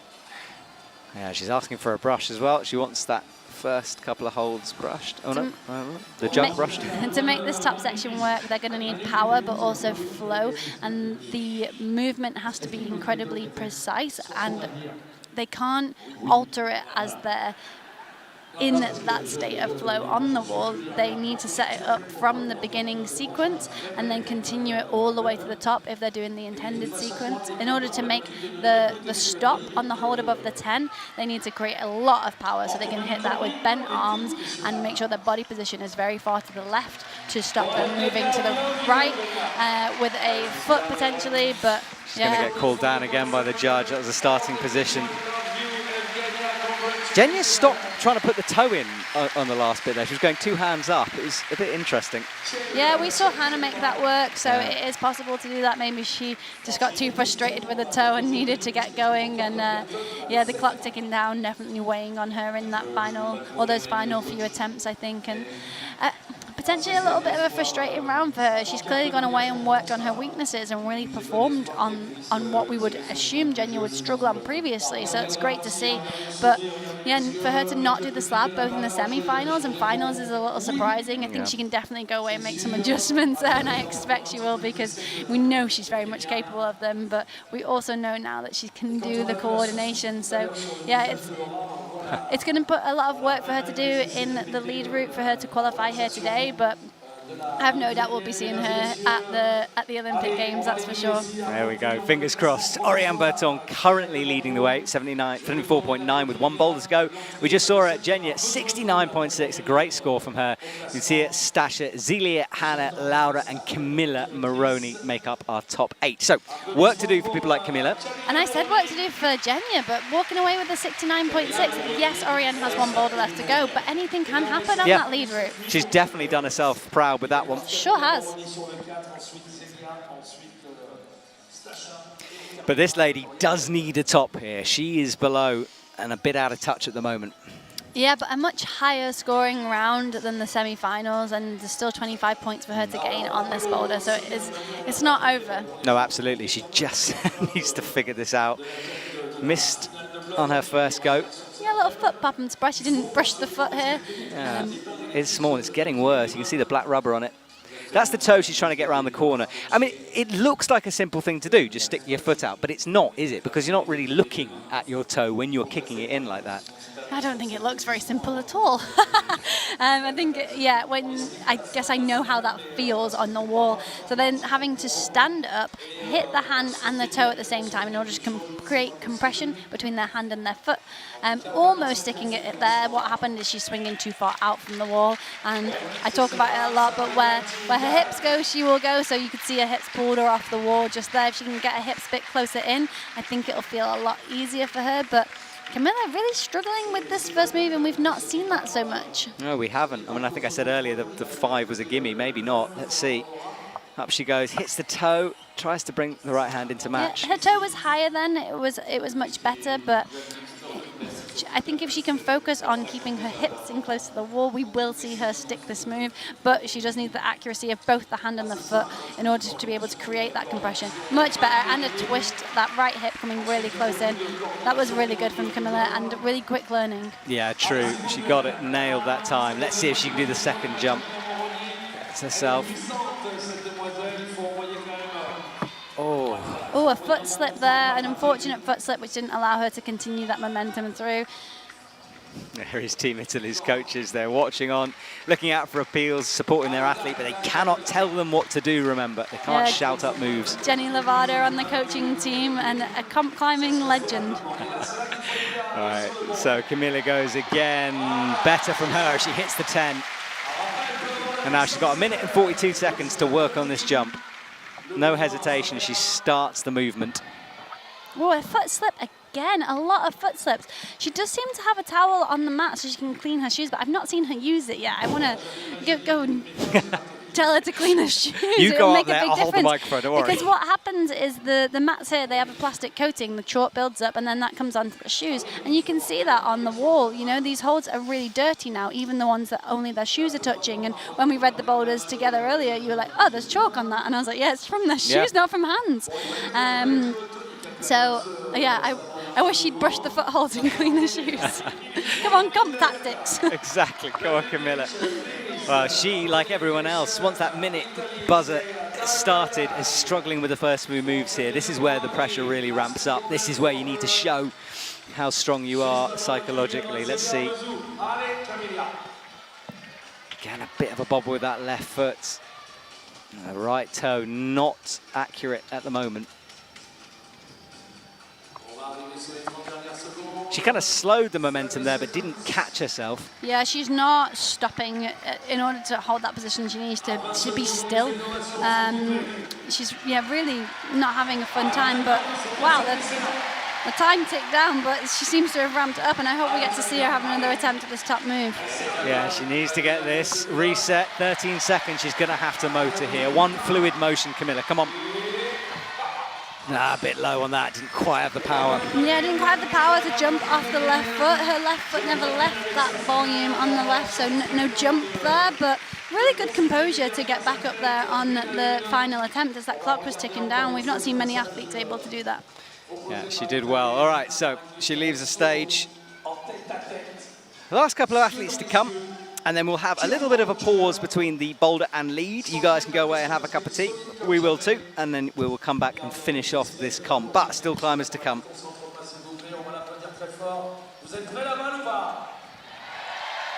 And that was Camilla backwards looking up at the boulder. All right, Zelia Avezou comes on. She had a great flash of the previous boulder. I love watching Zelia's face. It's almost like she's surprised at the reaction every time she comes out. You know, it's really nice to see. Yeah, I really love it. Very genuine from her. Okay, Zelia, last boulder. No one really getting close to unlocking the 25 yet. And another foot slip. Yeah, I want to go brush that hole. I know, I can see you twitching next to me. Let's send a text, and the judge again calls her back. So just explain this, because it's happened a few times. Yes, it's very much worth explaining that. Thanks for pointing out. So the green tapes, and you can see a big start sign on the wall. The green tapes signify where their hands and feet need to start, and they need to be in a controlled position. That can be a very quick controlled position, so they can tap, but they can't be moving when they tap. And they need to start in a controlled position and finish in a stable position. Okay, thank you, Shauna. Oh, she did it better that time, and she's got to the 10. She changes the hands around as well. She's looking up. Interesting. Big leg swing from her.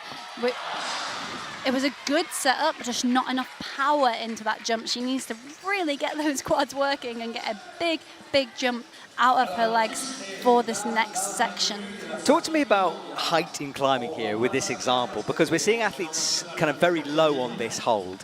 Surely the setters haven't set something that's impossible for the athletes to get in terms of like the distance. They will have measured that. Of course, yeah, no, I mean, we get to see athletes of many different heights. We've got Zelia at 158 and Stasha at 175. So a big difference in height and also arm span. But this jump is all about leg power. And we know athletes that are shorter are capable of doing moves like this. So height plays a huge factor in climbing, of course, but it's not necessarily that climbing is easier if you're taller, and I think that's a misconception that a lot of people have. This move is all about leg power and jump, and sometimes it can be harder on jumps for taller athletes at times as well. Well, let's see. Zelia getting a bit closer that time. Seems like she's going away from the wall, though. And hands on her hips as she has a little think about this. Every time an athlete does this jump, I draw an imaginary sea line in my head to see if they're doing what you told them to do. Yeah, they want to be a faint C, but a definite C. So they'll move to the left and then come back to the right. And that big leg swing she's doing at the start of the second jump, that's pulling it back, and she's almost a bit like a slingshot coming back in order to throw her weight up and over that left foot, creating a lot of power as she pushes down. It's going to need to be a lot more power than she's creating right now, though. Well, she still has time. She's got a minute, and she hits the move. We've seen so many people struggle when the buzzer goes. Easy from Zelia now, learning every time, improving. Let's see what she can get on this jump. Again, closer. Just not enough height, unfortunately. The thing is, even if she does get two hands on it, I'm not sure she'll be able to stop the swing, as you were saying. Like, she's still really, really low on it. I don't think we will see an athlete stopping the swing. Yeah. I think we'll see the intended method happen with one of our next athletes. Potentially Stasha could stop the swing as she is a little bit taller. But again, if you're taller, you've got more of a pendulum to deal with. So yeah, there's a lot of different factors playing. But the crowd, they're really behind her and they want to see it happen. Yeah, the flags are waving again in the stadium. Zelia goes. She's actually hitting so low on that hold, so she's not hitting a part where she could pull. It's unfortunate. Maybe if she was able to hit a little bit higher, she could get some pull from her arms, but for her, that boulder's gone forever, and she needs to focus on the lead route. I think she's actually maybe potentially gone through a pad, which is where the skin entirely wears out on her fingertip, and she might be bleeding right now, but yeah, she was looking worried at it. Time to recover for the lead route. Not much time at all, but a little bit. All right, well, moments for Zelia, yeah, and look at this, straight down at the hands. And you're right, Shauna, something definitely was going on with one of those pads or fingers or something.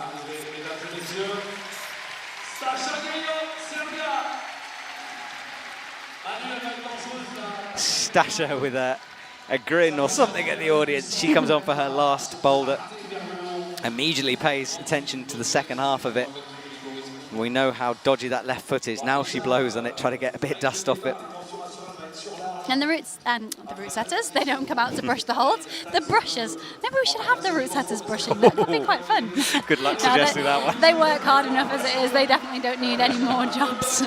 Well, quick work from Stasha there. Yeah, this is where she could put a bit of distance. It's her kind of style. Let's see.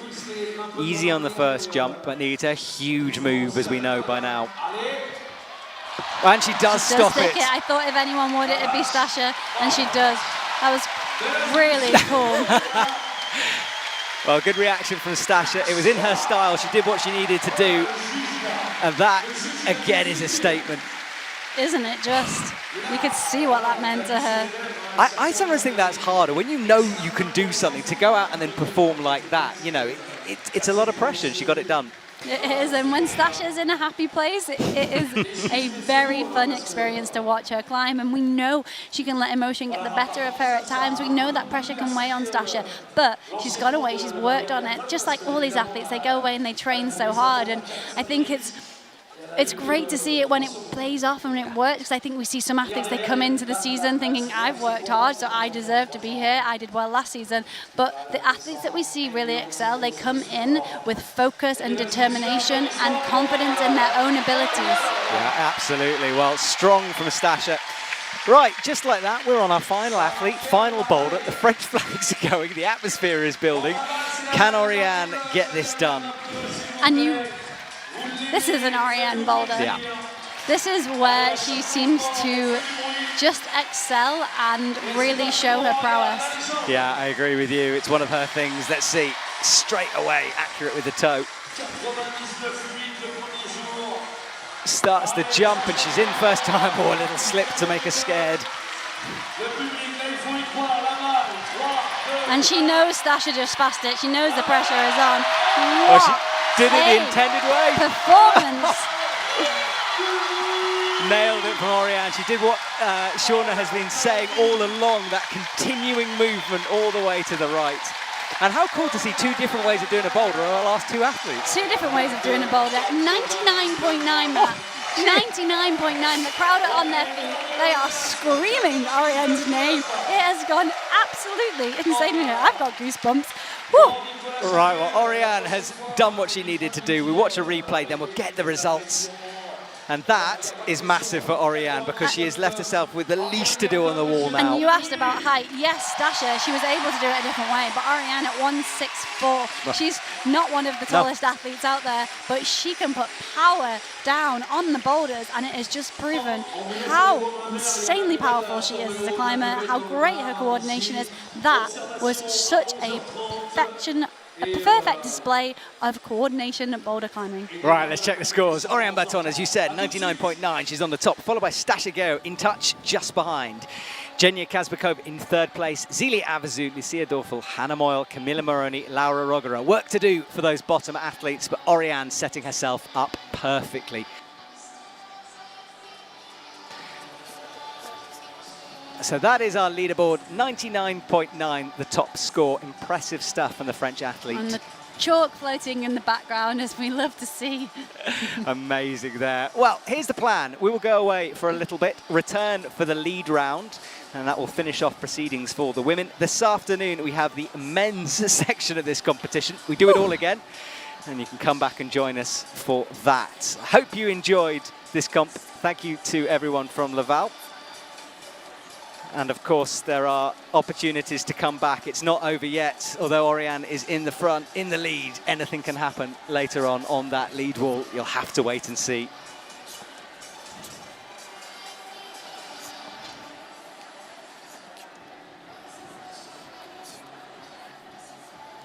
Well, let's watch some of the highlights from earlier on before we say goodbye. Shauna, what a round. Thank you for joining me. Thank you for having me. Wow, what a round. It was pretty wild. Such impressive climbing from the women out there. And it's really not over. Yes, Orian, she looks unbeatable with 99.9. So close to that ever tempting 100 points, but not quite as close as you can get.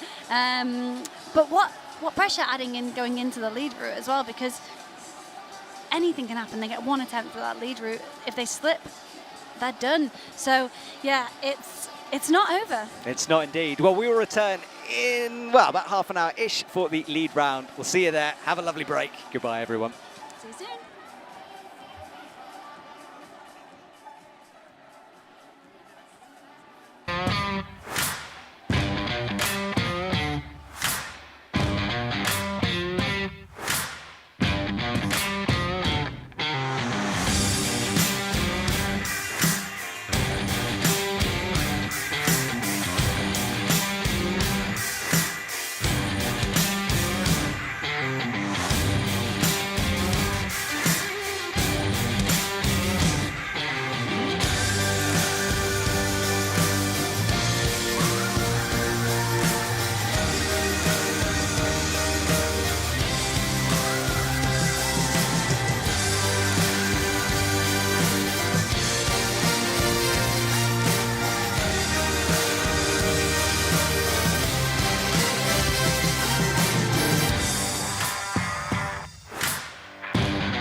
Bon, mesdames et messieurs, on va avoir l'observation dans une douzaine de minutes.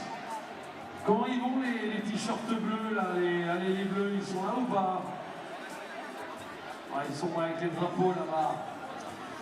Alors messieurs, dames, hein, juste quand même pour vous vendre du rêve, hein, si vous avez envie de faire partie du programme, comme les gens qu'on voit avec les drapeaux français et les t-shirts bleus, eh bien c'est le programme Allez les Bleus. Vous pouvez évidemment, alors là juste pour vous expliquer, on n'a que des passionnés de l'olympisme, des équipes de France. Alors ils font partie du programme Allez les Bleus, ils sont invités, ils ont eu la nuit offerte à l'hôtel, ils sont invités l'entrée, voilà, pour supporter cette qualification olympique. Ce programme, il existe pour tous les sports, donc si vous êtes passionné et si vous avez envie de faire partie de cette énergie incroyable des fan clubs, des supporters et de tous les sports pour nos équipes de France, c'est assez simple. Vous avez le programme Rejoignons, Rejoins Allez les Bleus, c'est sur le site internet www.équipedefrance.com. Là, vous avez tous les événements paralympiques, de qualification et olympique de tous les sports. La semaine prochaine, il y aura un événement à Montpellier. Voilà, il y aura aussi des événements à suivre. Donc n'hésitez pas, www.équipe de France. Et c'est le meilleur moyen de devenir le meilleur supporter du monde pour rejoindre les Jeux Olympiques de Paris 2024. Il y a des invitations, ils ont des rencontres avec des sportifs. Ils se font plaisir, ils sont encadrés par Victor. Et je voudrais qu'on les applaudisse très fort parce que là on a les heureux gagnants de la sélection de l'escalade. On peut les applaudir, messieurs dames, on n'est pas jaloux. Allez les Bleus, rejoins ce concept et fais-toi plaisir. Et franchement, ils ont les yeux qui brillent. Voilà, pour eux c'est une belle opportunité de rejoindre cette qualification avec le seul ticket européen à remporter pour les Jeux Olympiques.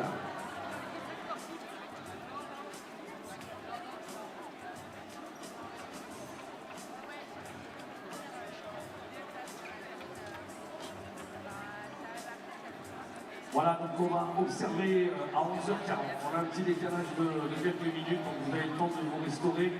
On vous rappelle qu'on a fait la buvette sur l'extérieur dans le hall et la buvette à l'intérieur. Et bravo les bénévoles. Merci de tout le travail que vous avez fait pendant ces quelques jours ici sur Laval.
Bon, messieurs, dames, avant que Manu Cornu arrive, parce qu'on aime bien ce petit moment pour qu'il nous explique la voie, je voulais vous rappeler les règles de la compétition, parce qu'on a vu que les blocs étaient notés, 25 points par bloc, donc Orian Bertone, elle fait 99,9 points, c'est incroyable. Manu va prendre son micro, j'espère que tu as repéré la voie. Donc là, messieurs, dames, pour comprendre la compétition, à partir de la prise 1 qui est ici, toutes les prises qui sont au-dessus valent 1 point. Quand la grimpeuse arrivera au chiffre 10, toutes les prises valent 2 points jusqu'au chiffre 30.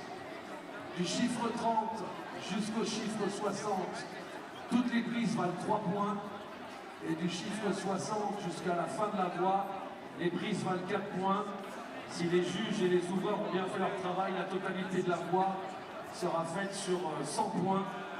On fera le cumul du résultat de la difficulté avec les résultats du bloc et on connaîtra évidemment la gagnante du ticket olympique. Il n'y aura qu'une seule place à prendre. Manu, je ne sais pas où il est là. Est-ce que tu as repéré la voie un peu? Est-ce que tu peux expliquer un peu au public les difficultés qu'il va y avoir pour les filles? Alors les difficultés pour les bloqueuses et les difficultés de la voie en général.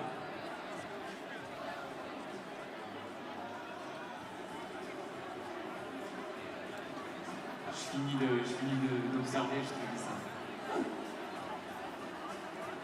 Ouais, du coup, messieurs, dames, pour Manu Cornu, 6 minutes d'observation. Je rappelle que c'est un bloqueur et qu'il a été champion de France de diff une fois dans sa carrière devant Romain Desgranges. Il l'avait humilié, Romain était parti en pleurant, en thalassothérapie.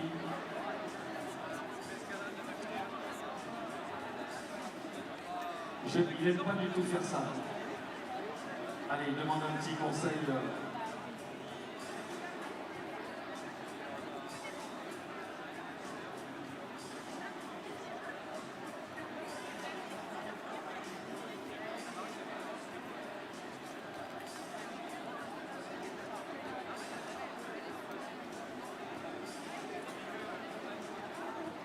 Oui, non, mais on a 10 minutes. On a 10 minutes. Ils sont pas là encore.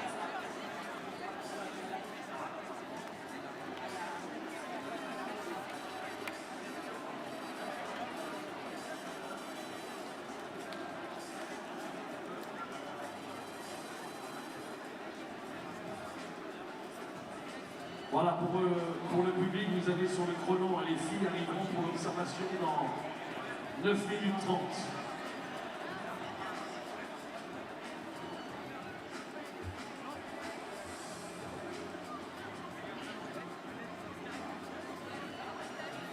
Allez, pour les gens qui ne grimpent pas et qui ne connaissent pas l'escalade, observation de la voie avec Manu Cornu. Alors, tant que les filles sont en isolement et que nous entendent pas, on va pouvoir en parler un petit peu. Donc on va partir dans la voie de gauche.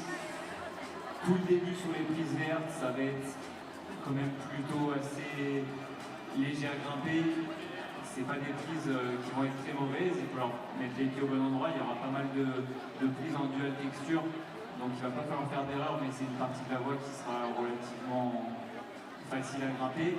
Par contre, tout de suite derrière, quand on va rentrer dans les prises blanches, des prises où on va rentrer tout de suite un peu plus dans de la résistance, où il va falloir bien fermer les doigts. Pas mal d'arqués, il va falloir aller vite, il y aura des prises de décision. Ici, il y aura déjà des premiers moves où elles auront besoin de vous. Avant d'arriver dans cette grosse violette qui, ici, on aura sûrement un temps de décontraction pour les grimpeuses les plus solides en diff. Toute la partie violette qui va suivre, ce sera beaucoup plus physique, il va falloir pas se tromper dans les méthodes, parce que celle qui va se tromper ici, ça va être très dur de rattraper les erreurs dans la suite, parce que ça va vraiment faire du dégât.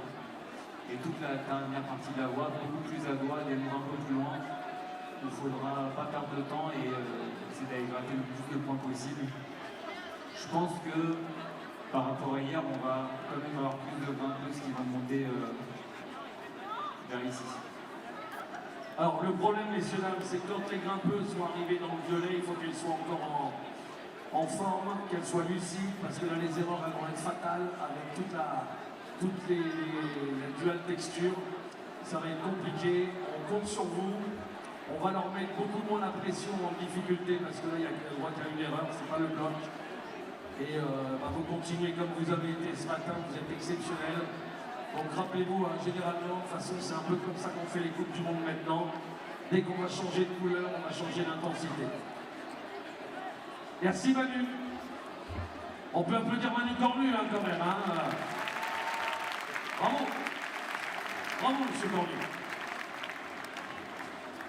On verra si j'ai pas dit trop de bêtises. Non, mais jusqu'à présent, tu t'es pas trompé en tout cas. Madame Ménage, si on pouvait avoir un petit café, s'il vous plaît, Claire. Merci les bénévoles, merci tous ceux qui travaillent. Messieurs, dames, les grimpeuses arrivent dans 6 minutes 30. Bon, il y a aussi un gros club de supporters, on a parlé du club, évidemment, olympique, qui est présent, rejoint Allez les Bleus.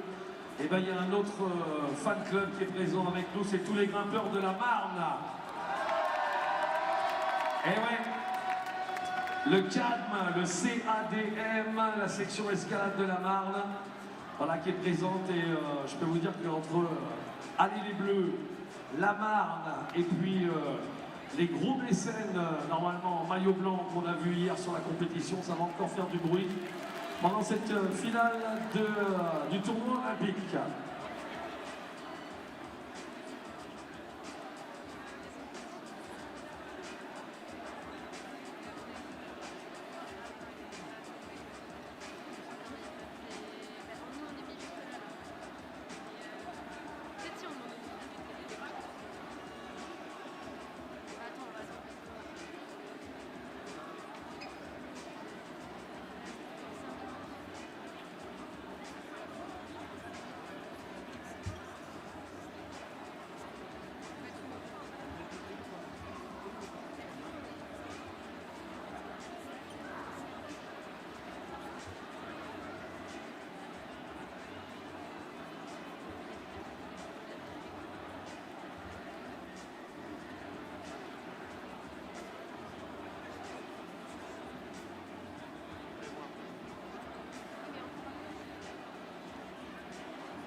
Trois minutes avant l'arrivée de nos grimpeuses pour l'observation de la voie. Les 6 minutes d'observation, elles vont être importantes pour arriver à déchiffrer cette voie de qualification de finale du tournoi olympique. On a une tellement grosse pensée pour Luce Douani qui aurait adoré être là. Et qui aurait sûrement été une adversaire redoutable dans ces pour cette qualification olympique. Elle va être dure cette voie, messieurs, dames, elle va être dure, elle va être douloureuse, il va falloir mousquetonner toutes les dégaines dans un endroit où les grimpeuses se sentent bien. On l'a vu hein, hier, la demi-finale était physiquement très dure. On va voir quelles sont les grimpeuses qui vont sortir leur épingle du jeu. Évidemment, une large avance pour la française, avec un total de points exceptionnel. Il faudra faire attention à Laura Rogora, il faudra faire attention dans cette série à Zelia Avezou, à Evgenia Kazbekovia, qui sont des grimpeuses de diff. Attention au mental de Stacha Neyo, évidemment. Un boulevard pour Orian Bertone.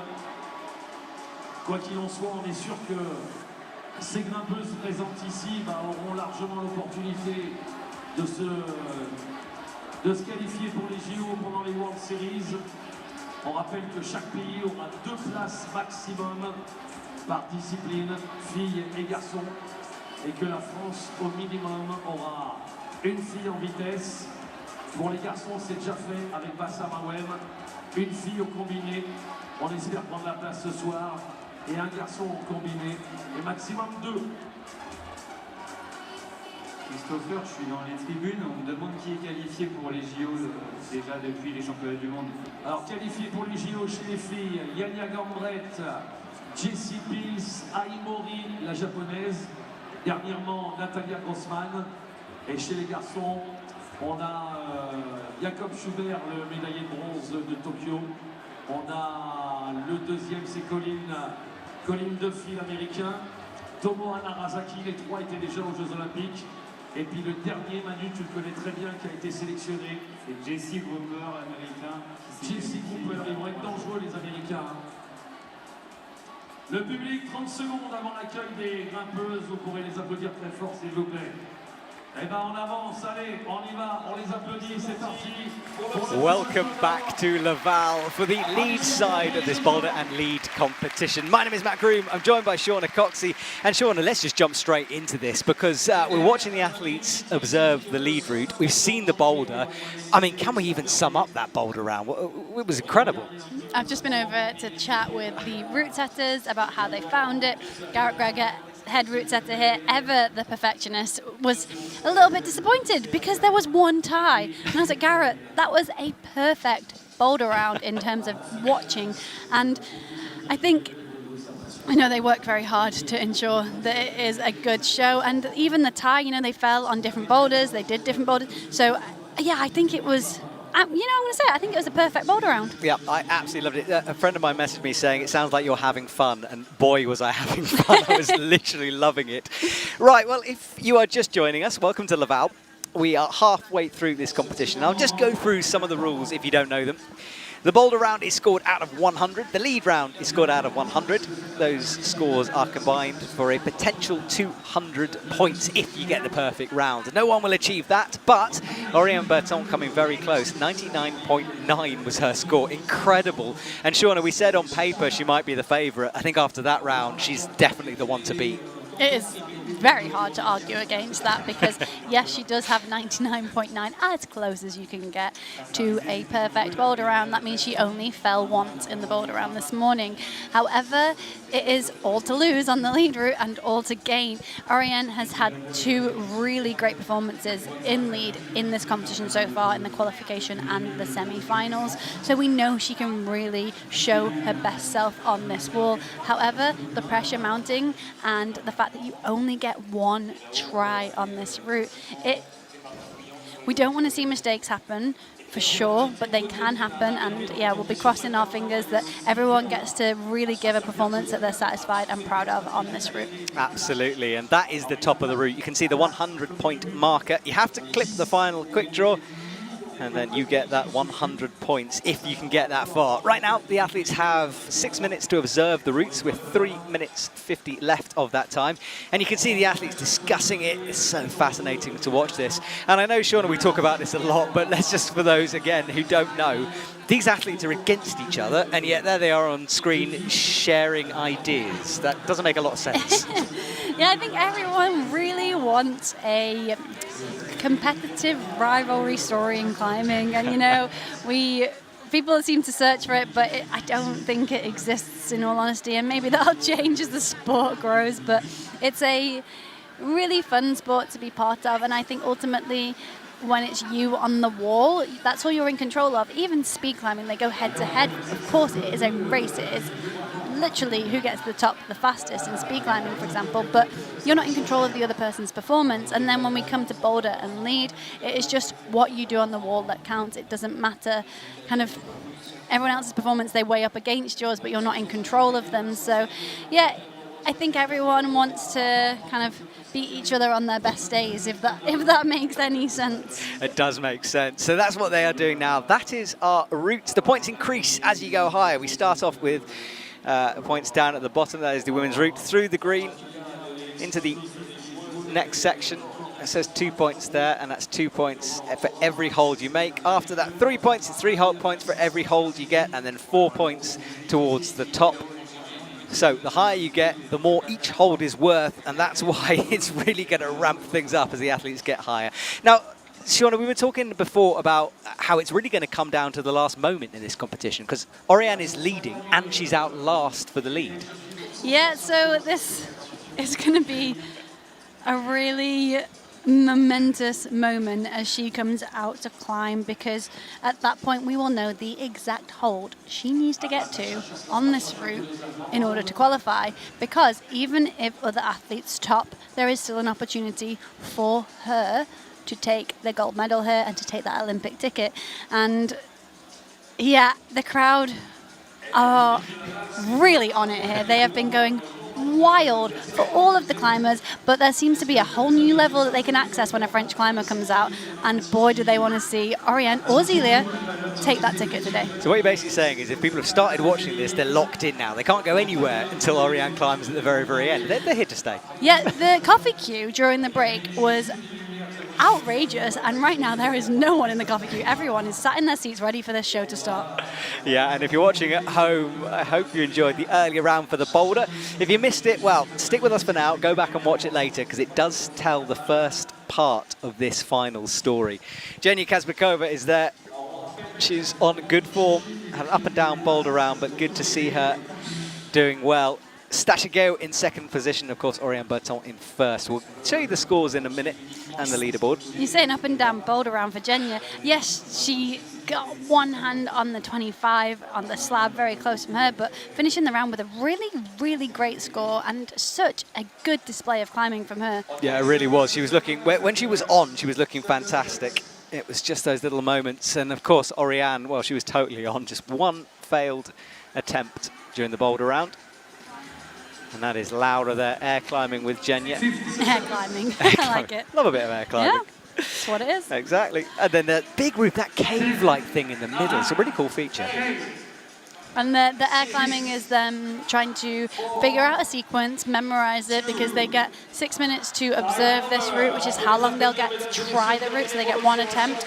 And yeah, they're all, you see them, they're being pulled away from the wall, but eyes darting. You can see the jury president in the background there ushering them over. He had a 15-hour journey to get here to come and be the jury president at this event. So yeah, really a lot that goes into running events like this, and I've said it a few times throughout the stream as we've been going on throughout the rounds, but wow, the organisers have done such an incredible job here. They really have, and this is the boulder round from earlier on. A few highlights for you. Zelia Avazu came close to that boulder, couldn't quite get it. Hannah sliding. Jenya. And then Stasha, of course, crossing into the final boulder. Incredible from her. Hannah falling, jumping, coming close but not quite. And of course, there is Orian Bertone, the lady of the hour. Incredible performance from her. Just one failed attempt. And there is Jenya's launch towards the top of the slab. She came so, so close. 2 hands on the top of it, and you could see what that meant to her. Every point important, of course, until later on. Well, Laura Rugara as well. She had a couple of moments good on some of the techie slabs. Struggled with a big coordination style jump on the last boulder. Camilla Moroni again, so close to that final hold, but that boulder there spectacularly from Lucia as she hit the flag. And Shauna, you talked about the French athletes. There is a huge reaction to them, as you'd expect whenever they come on. Yeah, and I almost feel like we're creating some bias here, but of course it's a French crowd. They are biased. They're going to be, understandably so. They want to see a French athlete take that ticket today, or French athletes. You know, we have French climbers in the men's as well. Oh, I can't believe we've got a whole extra final to come later, Matt. But yeah, they do seem to ramp it up for certain individuals, and that makes total sense. But of course, they are supporting all the climbers, and especially if a climber is going through a range of emotion on the mats, I think the crowd really feel that with them, and they've been really supportive. And as they learn what moves are important, this is a knowledgeable crowd. You can tell that they understand what's going out on there, and they really care for the athletes that are giving them a great show. Yeah, they're sort of quiet at the right moments. They understand when things are tense, and they respond to that. So they're creating a fantastic atmosphere in the stadium. Well, we are very, very close to getting underway here as we watch the last couple of moves from the athletes from earlier on. No real disasters from any of them, which means that there's less work to do later on the lead wall for some of them. Stasha setting herself up nicely, but she's up against a very in-form Orian Bertone. And of course, there is Hannah Moyle powering up. Couldn't quite get that jump that time. Were good in other boulders. But this lady here, just almost flawless as she went up. Flicking back towards the audience and a big fist bump at the end to finish things off. And Genya launched left, looked casual on that move, was the final one that got her. And this is the flick from Camilla, landing, catching that jug with fingertips, rotating through, and then the big jump, full commitment from her, as you can see, as she rolls back onto the mat. This was the last boulder. Zelia took a big fall, but she was all right after that. Everything looks a little bit worse in slow-mo, but Stasha managed to stop on the last hold, found it pretty easy. Orian, a different method. She flowed through the jumps, ended up paddling and finishing up on that top hold. Right, we're almost ready. That is the waiting enclosure. When the athletes finish the climb, they will come back and watch the others down there. Of course, they're isolated right now, so they can't see how the others did. And let's have a look at the score. So, Orian Bertone leading the way, 99.9. Just one failed attempt. Stasha Gale after that, Genya Kazbekova. That makes up our top three, but remember, we're only looking for the winner. They get the Olympic ticket. Zelia Avezou, Lucia Dorfel, Hannah Moyle in the 50s. Camilla Moroni also in the 50s, and then Laura a little low, 49.6. But that boulder round, probably her weakest discipline out of the two, so she'll be looking for some revenge on the lead wall. Setting things up nicely for this one, isn't it, Shauna? Isn't it just? I loved seeing the recap of the boulder round there because it felt so full on when we were watching it. I almost feel like I get to see it again, which is quite nice. But some really impressive performances, some grit shown on the wall, and fully setting us up for a momentous show on this lead route. We're watching those French flags waves because every time a French athlete comes out, the stadium erupts in those flags. So that's good to see that. And an athlete hasn't even entered the stage yet, so you can't wait for that. Well, here we go. Our first athlete is out. Laura Rogera from Italy with a big smile on her face. Has work to do, though, so she will need to get high on this route.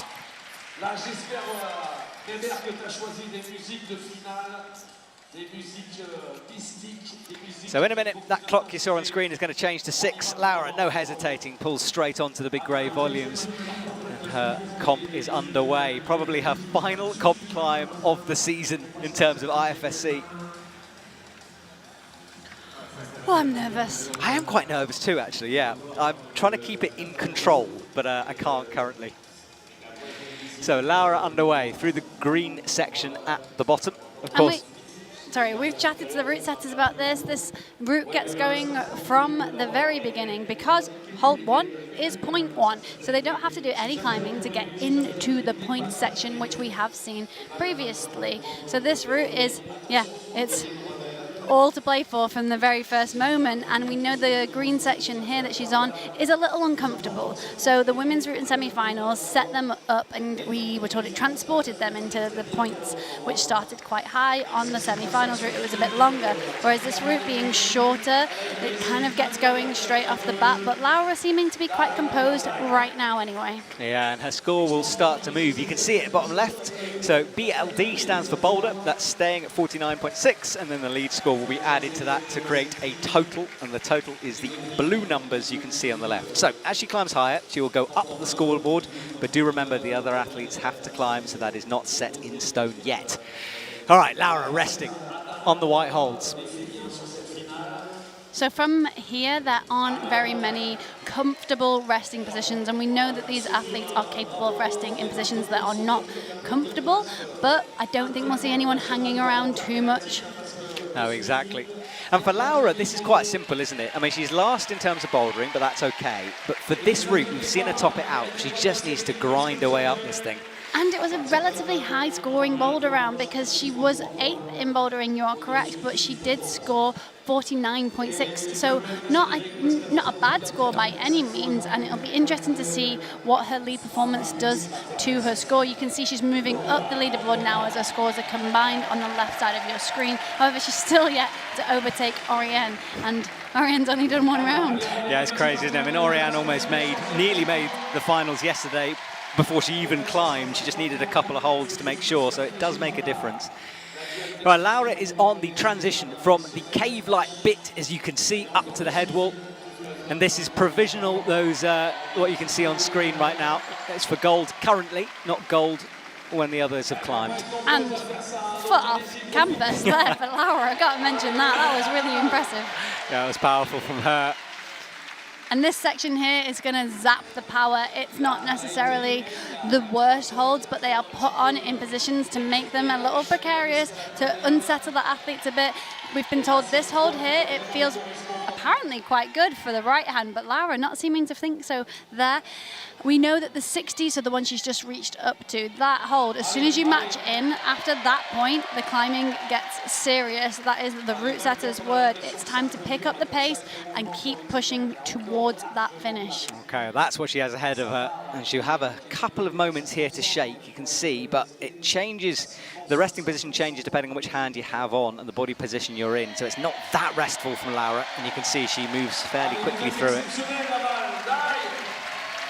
And Laura is starting to have to fight here, and she's going to need to get higher if she wants a chance at this gold. It's a good recovery there. She looks really quite uncomfortable for a moment, a little unsettled, and managed to find a good body position in order to continue climbing into this pinch section. Really compression based now. We know she fell on the semi-finals route when she hit the pinches around this height on the wall yesterday. So the fact that she's still here, she's still in the mix, she's still pushing through the section is really strong from Laura. Yeah, and she needs it to be strong. Needs to go as high as possible. One quick draw to clip to go. The athletes have to clip all the quick draws as they go as Laura bumps up to a side pull.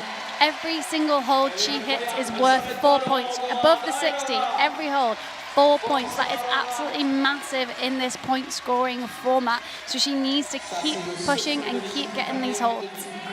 Come on, Laura, she's stretched out here, needs to get those feet higher up the wall, which she starts to do. Shouldery move as she eyes up the crimp, gets the crimpy side pull. She is really fighting hard here on the wall. This is not an easy section. It is not in-cut crimps. These crimps are flat. They don't go in. She's having to really work hard to stay on the wall here, and she's getting super high. There's one more hold to go. She can match or go over the top for this last move. Will we see a top on our first climber, Matt? Well, we needed her to do it. She's a lead specialist. She can't quite get it, but it's almost for Laura. And that's nearly job done. I mean, she's done as much as she can possibly do in her specialism, apart from clipping that last chain, of course. And that is going to keep her up at the top of the leaderboard for the time being, with 7 athletes to go. Yeah, it's going to be really interesting to see how that plays out as the athletes start to come. Her boulder round was relatively low scoring compared to the other athletes. So to now walk away with 96.1, that is a great score on lead from her. And as a lead specialist, maybe what we would expect. Yeah, it's what she needed to do, what we expected her to do, and she performed. So what we'd hoped she would do. We'd hoped, exactly, yeah. Well, this is some moments from earlier on. This is pulling through the purple, where friction becomes very important. And the setters did say to us, look, it is hot in this stadium, we'll have to wait and see, but it worked for Laura. This is at the top, flat holds as well, not in-cut. Yeah, so by in-cut we mean the holds go in, so they kind of hold on to you a little bit, whereas these holds, you are very much holding on to them. Okay, well, the crowd start cheering. Our next athlete is beginning their journey out.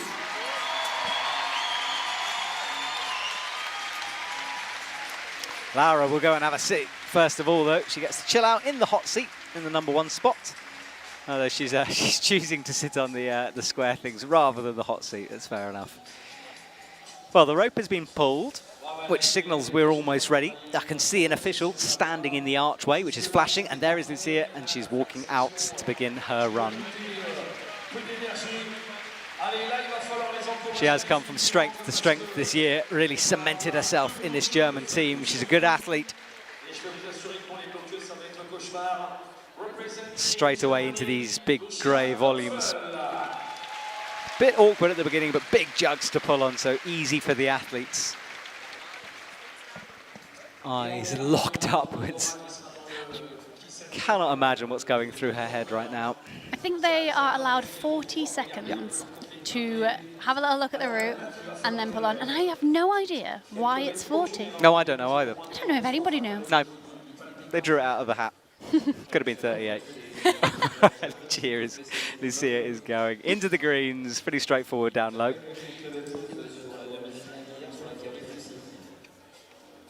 There's a moment to rest. Keep an eye on that clock as well. 6 minutes is all the athletes have to do. We haven't seen many timeouts this competition, certainly, but it is a factor.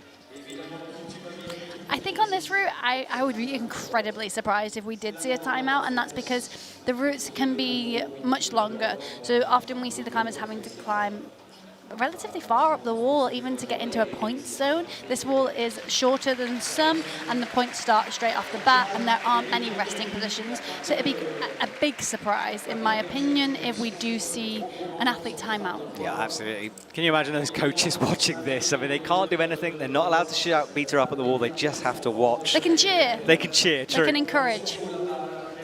And the nerves you could see on that shot kicking in. Right, she rests just before the next section of holds. Taking her time through the bottom. Want to make sure you've got energy left in the tank for the physical campusy section up top. Currently in 4th. Aiming for that 145.7 total score from Laura, or 96.1, and she got on the lead wall.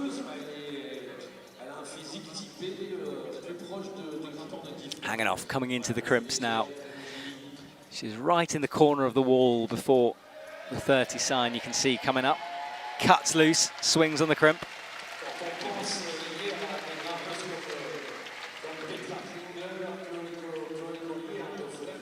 Nice, steady work. No drama from her so far. She just progresses upwards. Seems to be a route that there's no real necessary specific crux. It just seems to build. Yeah, and there's no spectacular move, and by that I mean there's nothing too funky going on. You know, there's no dynos, there's no wild, crazy moves, which I like. I think this is a really good route for them to really push, and just give absolutely everything that they can. And, you know, the route setters, both of the lead and the boulder, will work together, and we saw that play off really well in the semi-finals round, and I really hope that athletes get to showcase their best selves on this route, and they wanted it to be a route that athletes were getting high on. They said this is their day, this is their time to shine, this is their, you know, this is their moment. They are literally out here competing for an Olympic ticket. That's what this entire event, that is the sole purpose of this event, is to award that ticket. It's true, it's why we're all here in Laval just for one place. Every time I say it, I can't quite believe that. It's interesting because we've had other continental championships. We've had the Pan Americans, which was part of a huge Pan American Games. So that was kind of a much bigger event as well. But the sole purpose of this event is for the 2 tickets to be handed out. Yeah. You see, it went a little past that quick draw, got it in this time. And I think this is going to be fairly standard that they climb up to this point. It just depends how much they've got in the arms after. What a splits move. She spans out into that big pocket for the feet. Yeah, maybe suggestion. She's having to fight a little bit harder now. She's trying to use her feet much more. A little bit pumped maybe, but she's into the compression section and loses it, unfortunately. Well, that's not going to be victory. Well, we'll see, actually. Hang on, I haven't even seen the scores. I mean, she will have been up there. Hang on, let me just check. No, she doesn't bump into first, unfortunately. She's in 2nd place currently. Yeah, so her worst case position could still be 8th. However, we will see what that happens with other athletes. She doesn't have a guaranteed medal as it stands, but it is confirmed that she won't be taking that ticket. Yeah, about 10 points behind Lauda, so unfortunate for her, but a good, strong showing here, and it might be enough for a podium. We'll have to wait and see. This was down low. Big holds to start with. Not too bad, just controlling the pump, but it does kick in towards the top. And the setters said that they just have to start grinding from this point onwards, and you can see that. Big fall down to the ground. All right, remember, 8 athletes competing. We've had 2, a few more to go. Hannah Moyle will be out next.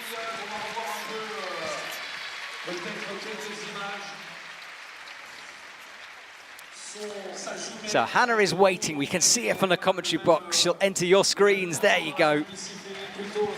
Through the archway, it looks very glam, doesn't it? Doesn't it? The lights are shining, and yeah, the stadium, it's really well equipped for a moment like this. It is. It's been great. And Hannah currently on 54.3. And we'd expect her to do pretty well on this. She's got the endurance. We've seen her do it before. She's just reminding herself of these moves, a bit of air climbing before she gets going. Air climbing, it makes me laugh every time. What do you call it? Route reading. Route reading, it's rubbish. Air climbing, all the way. I love it, no, I'm not complaining, it just makes me smile. It's my favourite dance to watch. All right, Hannah clipping early on, nice and smooth from her. She gets underway.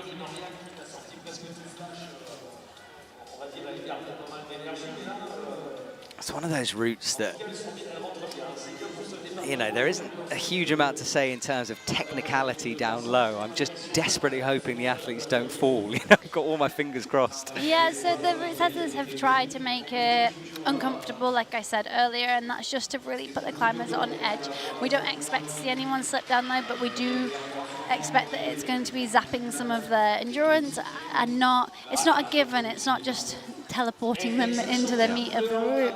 It's definitely making them be considered, and we see here Hannah taking her time. She's not climbing very quickly, but also not climbing super slow. So we've seen routes in this competition that have been quite insecure. It's uncomfortable, but not insecure. Yeah, good way of putting it.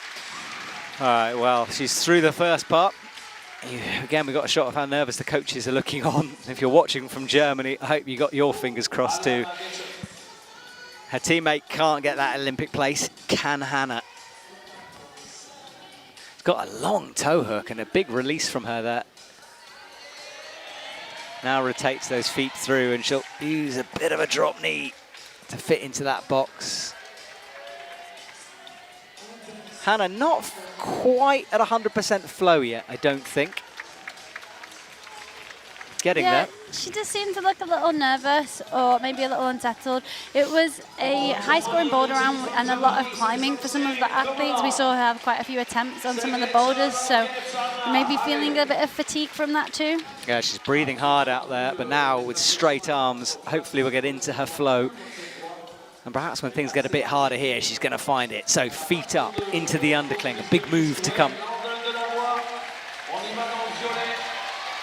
Bit of a nervy moment for Hannah as she gets set. She's looking for a knee bar stack, which I don't think is fully in under there. Yeah, I don't think the route setters have allowed for that to be possible, but smart idea to try if she needs it. It does kind of suggest that she wants a rest though, and she might need something if she can get it, but I don't think she's going to find it, and we're going to see her have to starting to pump and pick up the pace through this bit. Yeah, she is having to battle now as she goes up with the left hand. She needs to get above this lip to try to take a bit of pressure off the arms for a shake. Look how overhanging it is. Really straight arms. You can see almost a little quiver there. I think she's really starting to having to battle. Shaking to try and get something back, puffing the cheeks, calming her breath. From this point onwards, it's going to be pretty relentless. I don't think we'll see Hannah stop to rest again. I think she'll have to just keep pushing and keep moving through this purple section if she's able to. But those 60 points are beckoning. They are really not too far for her to be in the high point scoring holds. Exactly. Well, it's coming up. She makes the clip. Tongue sticking out in concentration as she whacks in another heel, gets double heels. Up to the 60. Right, the points will really start to go now, and another big span. Read it like her teammate did. Yeah, really similar climbing in sequence, and she's currently looking like she's got a little bit more than I thought she had in the tank, taking that clip with a really bent arm. This next move is feisty. She's going to have to very much commit to sticking this pinch if she wants to hold it. Hips a little bit too low, and you could see it was just in her fingertips. Her arm wasn't bent, but she looked like she gave all that she could on the day. Hannah is currently sitting in third, I believe, with 118.3 points. So she won't be taking that ticket. We know that now because she's not up there in that top spot. The only one of the climbers who've climbed already that could is Laura if she's not beaten, but there still are 5 climbers to go. Oh, what a story. What a crescendo we're building up to here. Well, Hannah goes. She doesn't look too disappointed. I think she knows she just gave it everything, as you said. And it's just one of those routes where it's not like you make a mistake. I think you just run out of something in the arms. Yeah, it's a zappy route. It zaps the forearms and the power out of these athletes. They are just really having to battle to stick on these moves and to keep moving. You can see just how bad the holds are there. You know, there's very little on them. There's some small lips on the bigger ones, but coming down feeling exhausted.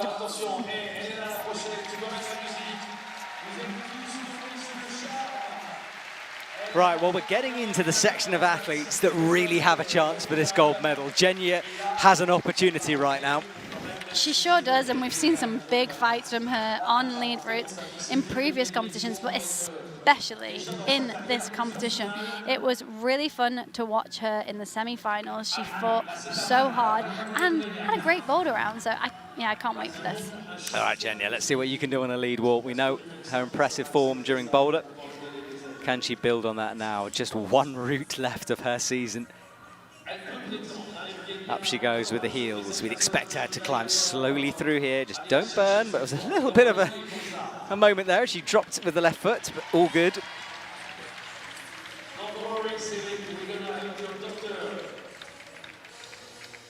Big move up above her head. She just cruises through here. There's the score. It was a 76.6 from Boulder, which was very good. And you'll see the difference it makes when we get the graphic to show how far she has to climb. It won't be as far as Hannah.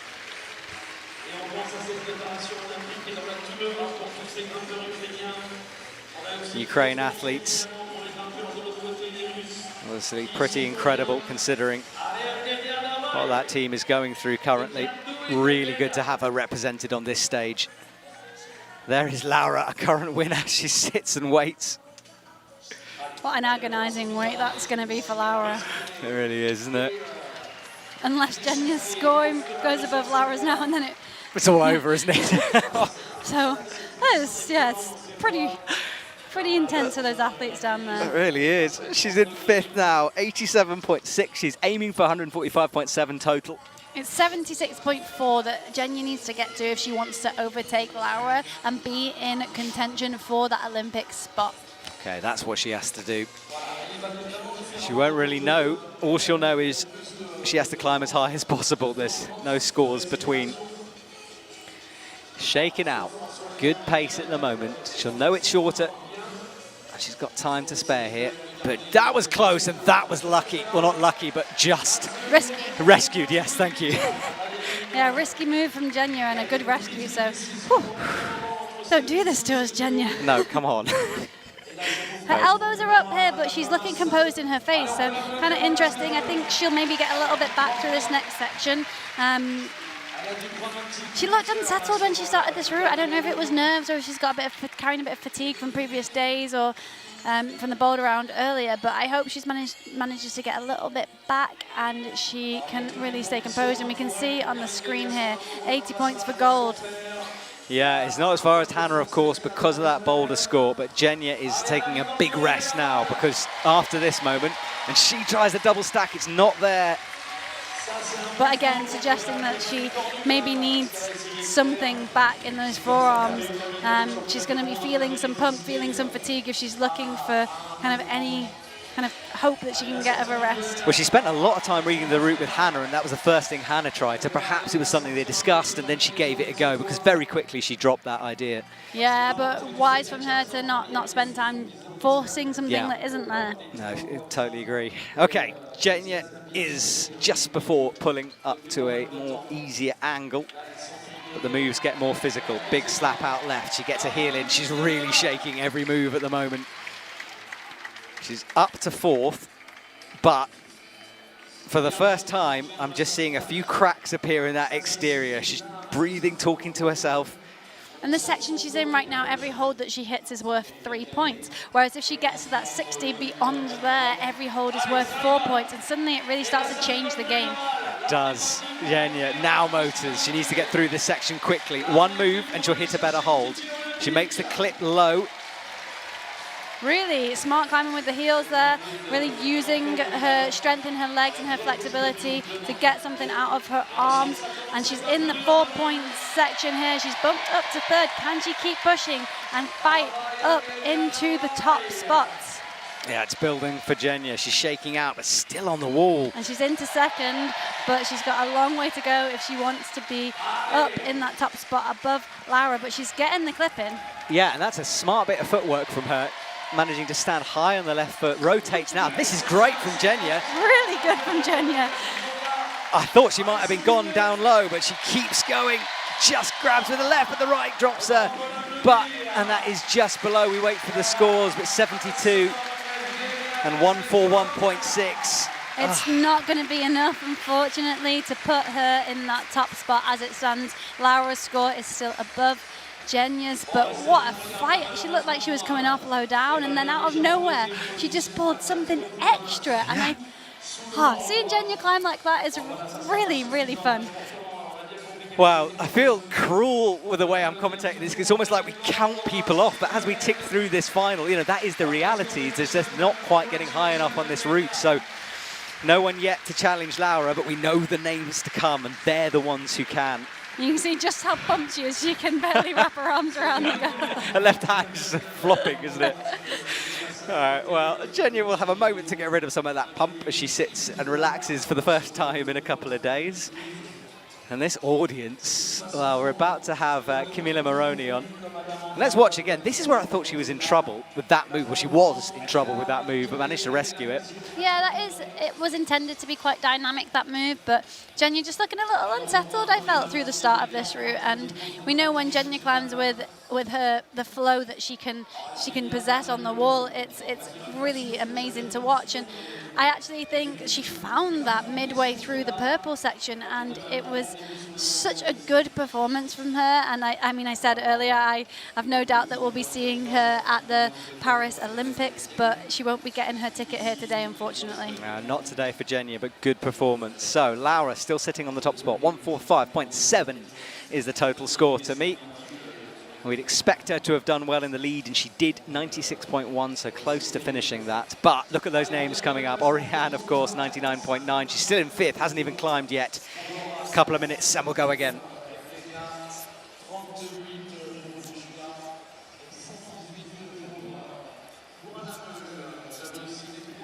And the scores just flicked onto the big screen here, and all of the athletes' eyes darted straight up. All the athletes who've climbed already, because they are sat on the stage, as you can see on your screen right now. So all the eyes darting up, trying to figure out what's going on and where they sit currently, and also trying to recover from the performance that they've just given. Exactly. Well, we've got a couple of minutes break now before we do the second half of this lead competition.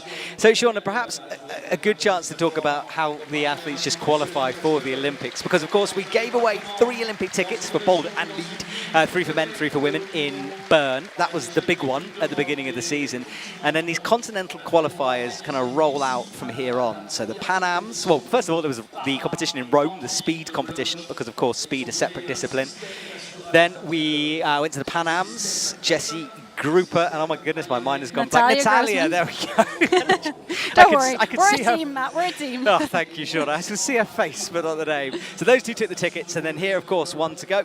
And it was a big showdown at the Pan Ams. It was very close in finals, just as it is here. Yes, Orian seems like she's out in front, but it's still all to play for. And Jessie Grupper, he actually won the ticket off the lead route alone, pretty much. It was the comeback of the year. It was the comeback of the season. And then Natalia Grossman and Brooke Rabbitoo had a very, very close battle on the wall. So, yeah, it feels like every qualification event is very intense. I use that word, but it really is intense. Oh, it definitely is. And it's interesting you talk about Jesse because he's kind of a Laura example, which is boulder isn't necessarily his specialism. He's better on the lead wall, and he pulled it out the bag on that lead wall. So it's possible. Yeah, we have seen him and Laura both have really great boulder rounds, sorry. So they are capable, but again, we see some boulders have really magical moments on the lead routes too. Yeah, almost no specialisms anymore, isn't it? But we do still say there are.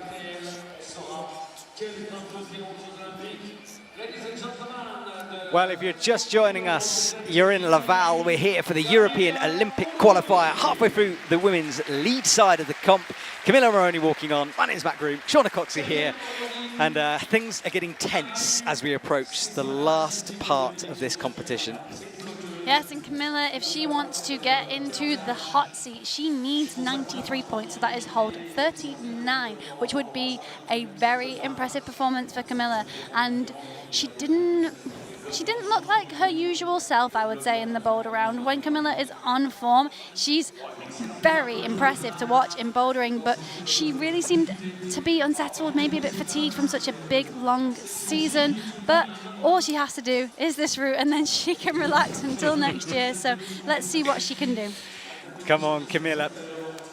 Bit of a moment there, but just settling into the route.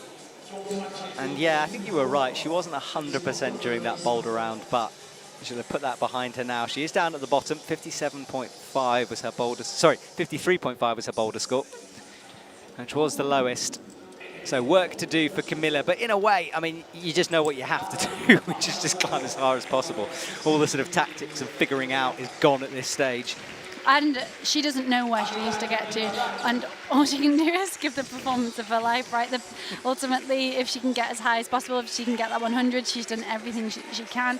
But regardless of getting the 100 or not, if you can walk away from a climb knowing you gave it all, that's the position you want to be in. Yeah, exactly, all that hard work. Well, Camilla cuts loose, pulls her feet back in, and this is where Jenya had to just turn things on a little bit. Camilla struggling with the clip, but gets it. Out towards the first of the crimps, a little drop in there. And something you point out, which I think is really good to notice, is that when the quick draws are hanging down like that, you know, that means you can see how steep the wall is in that section. So yeah, a good note, I think. And Camilla is flying there, using some of that boulder strength we know she has. And here we go. She starts the journey left into the most savage part of this overhanging route. Goal, though, look how high it is. She basically needs to top the route to be in with a chance. So huge ask for Camilla Moroni. Yeah, she needs to, from here it's 64.5 points. She's still got a lot of climbing left if she wants to be in contention. Oh, get behind Camilla if you're watching, into the underclings. So far, so cruisy for her. Hold 39 is 3 holds down from the top, just so people are aware. That is the hold she needs to get to if she wants to be beating Laura and in the top spot. So yeah, it's a big ask from someone who's generally more prolific in the bouldering scene. Yeah, well, she's currently looking really good. She really is, and she's taking a moment now to compose herself here. Good resting position, great that she's got the heel in, hips nice and close to the wall, but you can see here, great shot of the handhold. It's not in cut at all. No, there's a little kind of line on it, but it's not enough to really bite into your fingers.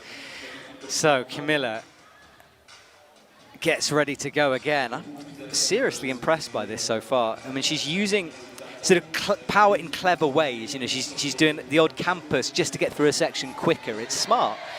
It is. She looks like she's going to go dynamic here, which I think is incredibly risky. That's an unfortunate misread from her. She looked composed, she looked calm, and she just misread that section. So, yeah, she doesn't even seem too pumped coming down, a little bit disappointed with that, and understandably so. It's unfortunate not to see her get to give it her all. She currently sits in 5th position, so we won't be seeing her gain that Olympic ticket tonight. And yeah, it's a shame from her. She went for the big jump. I think it was deliberate. It wasn't like a mistake. So she'd obviously planned that which will be interesting. I mean, I can't remember who she read that route with, but she's the only one to have done that move so far. Let's see her down low. This was this boulder strength I was talking about. Kind of holds that iron cross style move, gets the foot back on. And looked good through this section. She suddenly turned the pace up, knew she couldn't hang around, just needed to get through it to get the shake. And this was the move. Yeah, I think she just misread that. And I saw her reading the route with Genya, so I'm surprised that... And she will have, of course, read it with her teammate, I imagine, as well, Laura. So, yeah, I'm surprised she misread that.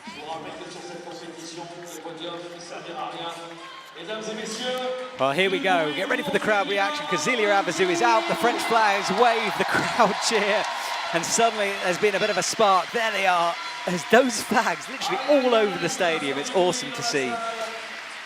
Zelia Avezou at 19 has an opportunity. I keep saying it, but it is true. She does, and if she wants to be in joint first with Laura, she needs 33 plus, and from hold 33.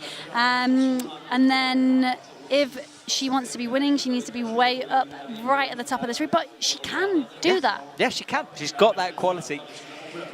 Okay, there's a lot of French people around us looking up. The whole French team, in fact, is gathered in front of our commentary box. We've got Paul Jem, Sam Avezou, they're watching. Zelia gets underway.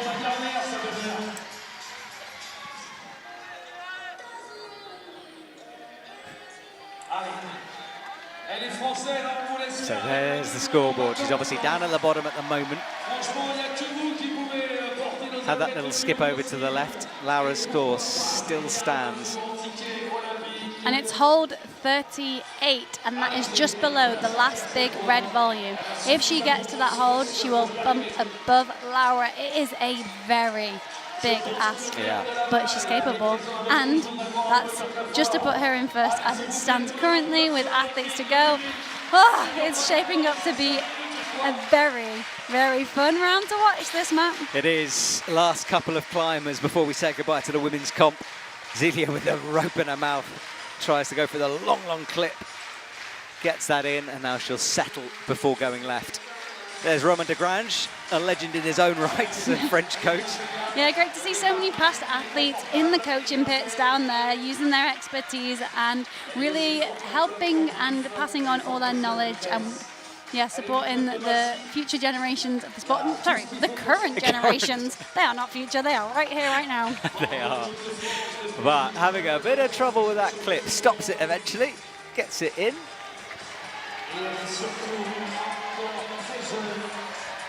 Zelia with a big jump, similar to how Camilla did it. Hits the more vertical holds as she goes around this corner feature. I wish you guys could see this French team next to me screaming up at the wall. There it is, as Shauna was saying. There's the red hold, gold, 84 points. That's what she needs. Forget about the fourth, bronze and silver. We don't care about that today. It's just that gold. Well, we do care, obviously. There's medals on the line, but you know what I mean. I just wondered, did they even get a medal? I don't know. I presume so. You've said there's a podium. medals on the line. Yeah, I mean, there must be.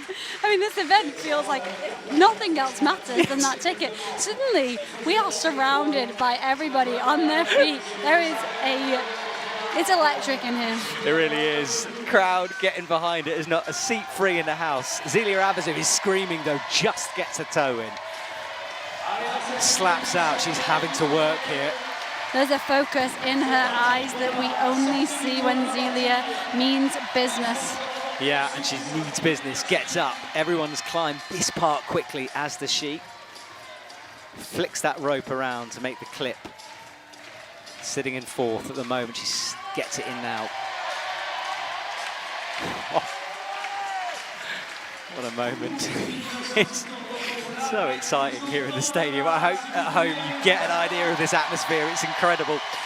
Zelia shakes out, eyes up the next hold. Don't go dynamically, Zelia, please. Good she's found a resting position here. She can read the route correctly. Hopefully she's managed to get something back and is able to keep powering on and pushing through. It's a big ask for her to get up high and get into that top spot, but the crowd are right behind her. Yeah, they are, and she gets through that section unscathed into the pinches now. Heel awkward heel here. Really, really having to fight to make that work, but she's into the compression section. She hasn't clipped. Yeah, she hasn't got the clip, I was just about to say, but she's got a heel on now. Can she make it? Unfortunately not, and it is not going to be enough. Yeah, she dropped out of your screen there, and sadly dropped out and away from the top spot, in third currently. And if there are medals, it does guarantee Laura one right now. She will be in the top 3, but will she be taking the ticket? It is yet to be decided. It does mean, however, it is Laura, Orian, or Stasha Gale taking that ticket. They are the only 3 athletes that can do it in the women's right now. It's true, and you saw the smile on Laura's face there. I think she's beginning to sort of believe perhaps somewhere that it might happen. And it's really interesting to come out of not a great boulder round for her, not a very high scoring round, and a low position, the lowest position she could have come in bouldering. So it just shows how it's still all to play for. It really is. Right, Zelia, this was some replays. This was high up on the wall, a big heel hook, but she couldn't make it stick, and it was a huge fall all the way down as well. She dropped out of your screen. 2 to go. Stasha Gale up next, and Orian Bertone to see who takes that Olympic ticket. Stasha stands for a second framed in that doorway. And my heart's starting to go. Some nerves underway for Stasha as she walks out. And boy, has Laura piled the pressure on. Of course, these athletes, they don't know that, but we do. Yeah. And it is really mounting. So I think it's been... She's kind of created an exciting finale to the women's final. Not this event, because we've still got the men to come later. Oh, goodness, yeah, I Can't forgot believe about we've that. got to do all this again. No. All right, we'll have some Red Bull. Okay, for now, though. Come on, Stasha. I'll get us a crate. But thanks, yeah, cheers. Ship it in with you. All right, here goes Stasha. Not necessarily her specialism on a lead wall, but she has been training hard for this. Gets the heel, starts going up. There'll be a little move down low as she skips over. There it is. And really for Stasha, it will either happen or it won't. She'll either have been able to recover something, her skin will be okay, we know she struggles with it sometimes, or it's just not going to work. So. And it's funny you say that because, of course, for everyone it'll happen or it won't. Yes, but Stasha does seem to be one of those athletes. She is all or nothing, isn't she, on the wall? Just is or it isn't I with know her. what you mean. No, you are very right. Well, let's see what kind of form Stasha's in as she goes towards that 10, hits it. There's an 84.5 on the boulder wall, so not quite as good as Orian, but it was enough for second place. And I've been so very impressed with Stasha's lead performances in this event. I don't want to jinx her, but wow, has she gone away and worked so incredibly hard, because in previous events we've seen Stasha really falter on lead. Yeah. But here, she's a lead climber. There's no doubt about that. We say she's a boulder specialist, but arguably she's a specialist in both now. Yeah, she's certainly getting there, isn't she? She's got the toe hook in. And it's going to get a bit bouldery in a minute for her, though. She needs to launch left. But she's so tall, she can actually just span it out. Good work from her. So that might have saved a little energy. Changes the heel into a toe. And moves up into 6th as she does so.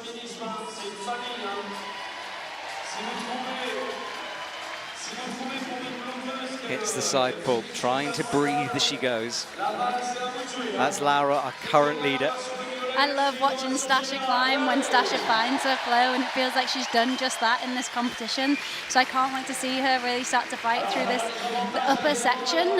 But right now, she's looking calm, she's looking composed. She doesn't seem to be looking for rests that aren't there. That toe hook seemed a little risky, but she seems to be still quite happy. Yeah, I think she's going to have to motor a bit, though. She started there. That's a better resting position, but yeah, the toe wasn't perfect, I don't think. Well, it wasn't, but she didn't. You could see her face stayed relaxed. Yeah, she was so she wasn't struggling. No. Oh, slight frown on her forehead there, maybe suggesting there's a little fatigue starting to set in. I think so. I think when she goes on this, she's going to have to just, as everyone's done, just speed up through here. But I think she just needs to commit to this sequence now. Looks down at the clock and our camera at the same time. For Stasha, it is a total score on this route of 61.5, which is hold 32 if she wants to get up into that top spot, and she is not far off that right now. No, she's not. A couple of moves away. It's that you can by the 60, that's the hold. But now, don't jump, Stasha. She's stretching. She's going to have to change the feet on this. So it's the hold after the 60, I believe. If she hits that and holds it, we could see her, and we should see her jump into that top spot. So it's this next hold. She's held it. Will she be awarded the points yet? Her foot moves, and she does. She is currently in first position with one climber to go. Just a... Wow. Well, Stasha, a bit disappointed, but yeah, she won't know. And the reason she is disappointed, of course, is she'll know that Orian is coming for it with that 99.9. Of course, but she has done what she needed to do in order to get into that stop spot. She is the leader right now. But she's not happy, and I think she misread that section. I think she had a bit more to give. She kind of left her feet really far to the left, meaning that when she moved her arms right, she had to take such a huge swing. All her body weight was to the left. Yeah, an unfortunate misread for Sasha there. Yeah. Maybe a bit more to give. You can see the disappointment in her face. Sport climbing is hard to watch. Oh, it really is. And watching these athletes go through, it's the same in the Pan Ams. You just think, like, sometimes they know that that's their moment, and that could have been Stasha's moment. We'll see, because we have one last climber to come. And there is another opportunity to qualify. Yes. This isn't the only one. Stasha is looking in great shape for an Olympic spot. Yeah, I have no doubt that we'll be seeing her there either. It's just whether or not today is going to be the day that she takes it. Yeah, exactly. And we saw her face there. She looked up. It just started to get to her during the purple section. These are her hands as she moved over. Okay. It is hold 28. Okay. That all eyes need to be on hold 28, and it's 48.6 points that Orian needs if she is to take that spot off Stasha. That's what she needs to do. It's Stasha's right now. It's in Stasha's hands. Can Orian take it? Orian walks on to the French flags waving. This is hers right now to take if she can just do a few moves on this lead wall. So exciting. She needs to get up into the middle of the purple section in order to take this victory. So there is some climbing to do. And Orian needs just to settle down here. Yeah, the fourth purple hold. That is the hold we need to look at. But anything can happen on a lead route. Here we go. The entire last couple of days has built to this moment. Everyone pretty much in the stadium who can be on their feet is. And Orian is beginning this journey. She's down at the bottom, of course, but that score will rapidly rise as she hits the big scoring numbers. She's had some beautiful lead performances throughout this competition. She's gone away and worked on her lead. It's what let her down in Bern at the first qualification event, where a lot of people expected her to walk away with a ticket, and she didn't. So there really is a lot of pressure on here, and this French crowd, they want to see her take it. There is a massive amount of pressure on her shoulders, but that is what competition climbing is all about, dealing with that and performing when the moment strikes. Exactly. And Orian, there we go, that is the confirmation, as we said. Orian breathing hard as she comes up. Boulder section to come. She'll get a moment under the roof if she can get through this. Solid up to the first crib. This is where Stasha spanned out. She's got the heel in. Some have had a toe, but she sticks with the heel at the moment. I would love to know what's going through her mind right now. Is she calm? Is she relaxed? What is going on? She looks calm and relaxed. She looks composed. But you can't doubt the buzz that's in this arena right now. She must be feeling it. Yeah, she must be. And that was a moment that she slapped up into the crimp. Comes out, but she's got through that tricky sequence.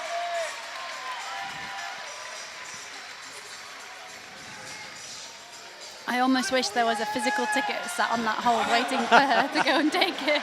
I don't want her to take it off Stasha, but I do want to see her give a performance she's proud of. Yeah, she deserves it as if she does that, then it will be beyond that hold. So, you know, it's part of the game, isn't it? Yeah, exactly. And Orian has worked so hard. She had such a brilliant boulder round earlier. Good semi-finals to set things up for this, and she's close now to that Olympic ticket. Gets the clip in, fiddles with it a bit. And I say take it off Stasha, maybe it was never hers, because wow, Orian looks like she is chilling right now.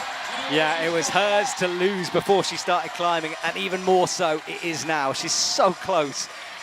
And this crowd are going to go absolutely wild if Orian is to move through these next 2 holds. Come on, Orian. She rests just under the change in angle. Cameramen are poised, eyes on Orian, eyes on the crowd for both the cameramen, everybody. No one knows what to do. Everyone's holding their breath in this arena right now, us included. I don't know what I want to do. Come on, Orian, out with the left, gets the high heel. She needs to rock on this. This is a big committing move. She gets it, and that could be it. The crowd is certainly responding. Now it is. There we go. That is it. She takes that Olympic place, pushing Stasha down to second, but Orian, and she will know now with that crowd. Yes, she does. Wow. And the French team are in just euphoria in front of us in the commentary box. They're hugging, they're cheering, they cannot believe this. Orian climbs, it's a victory lap at this point, but she'll want to prove a point as she bumps those hands up.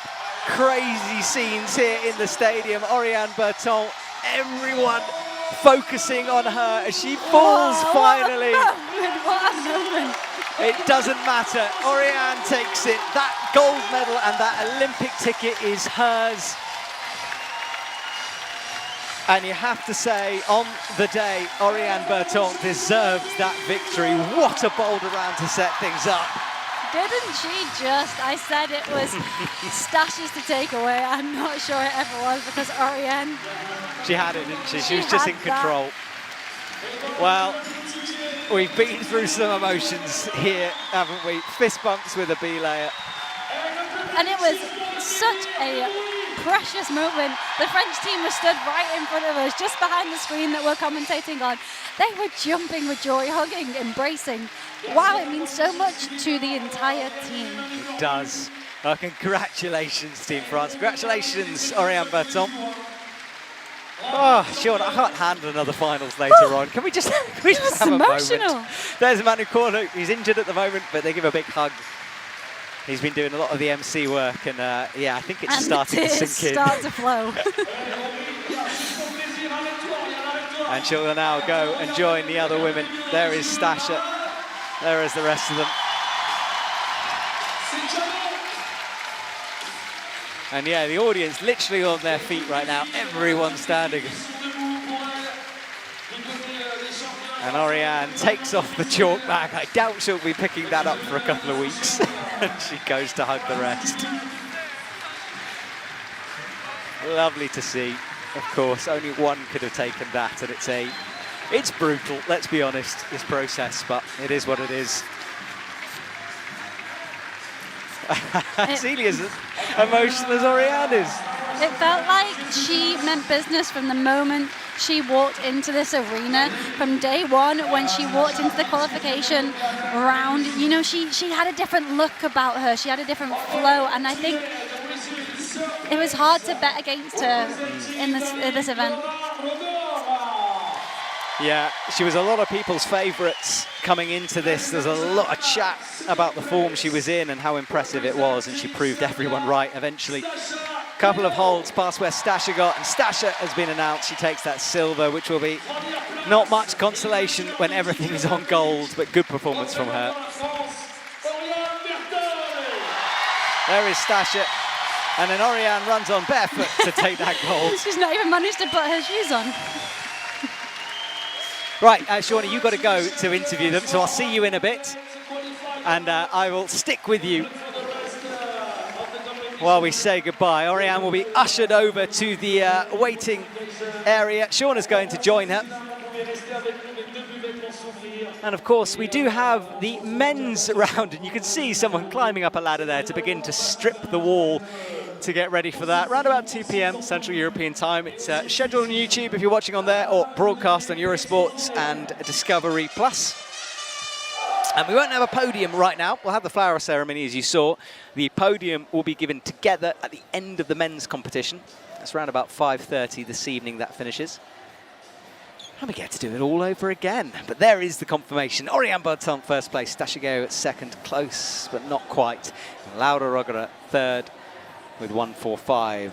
Jenya Kazbekova, Zelia Avazu, Lucia Dorfel, Hannah Moyle and Camilla Moroni. Congratulations to all of those athletes who competed. Truly heart-in-the-mouth moment for all of them. They've been through a lot over the last couple of days. And for Orian, well, she's booked her ticket. She will be in. Job done just before Christmas. Not bad, eh? Just waiting for the interviews that are being set up. Orian is, as you can imagine, a fairly busy lady right now. She's being grabbed from various different directions and various different people. So very cool. Let's watch some of what Orian did earlier on. This was her boulder round, latched the crimp on the slab. And in hindsight, everything becomes more important, doesn't it? All those just moments or dropped moments, they really do make a huge impact on the score eventually. And look at that joy from Orian early on in the boulder. She was almost perfect, 99.6 her score after that boulder round. And this was the top of the lead wall, bumping up to the big pinches, got the foot in, high right foot, dropped it there, but by then it was all done anyway, and she knew that from the crowd's reaction. And a huge scream at the end, running down to her coach. A brilliant hug there from Orian. So congratulations. Sean is waiting in those lights over on the right by the lead wall. And Orian has just walked into shot, in fact, so there'll be a couple of seconds and then those guys will come at you. And the boulder wall, as you can see on the left, is being stripped and prepared for the men's competition. Bit of a lunch break for everyone now. But don't go anywhere. I mean, look, if you committed to watching this on a Sunday, then you might as well continue. Stay in bed. Get yourself some roast dinner in bed. Don't leave. And join us for the men's later on. Well, Shauna has found Orian, so let's head down to the front to find our winner. Orian, can you put into words how you feel right now? I cannot. Definitely not. I mean, it's not that I wasn't expecting it because I was very good in quali. Semis went very well for me too. So I was very hopeful, and yeah, bouldering round went very good, and I only but one try in a boulder, so I had 99.9, which close was as you can get to awesome. perfect. That was awesome. Not perfect, but awesome. But As close as. yeah, but so yeah, I'm very happy because I managed to calm my climbing and go into the lead route calm and fluid in my head. So I'm very happy about that. Yeah. You looked like you came into this competition, and there was a difference in your eyes, in your composure as you walked in. Did you feel like you came here to win, right? Of course, to take that gold medal. But what was different in your preparation? Did you feel different?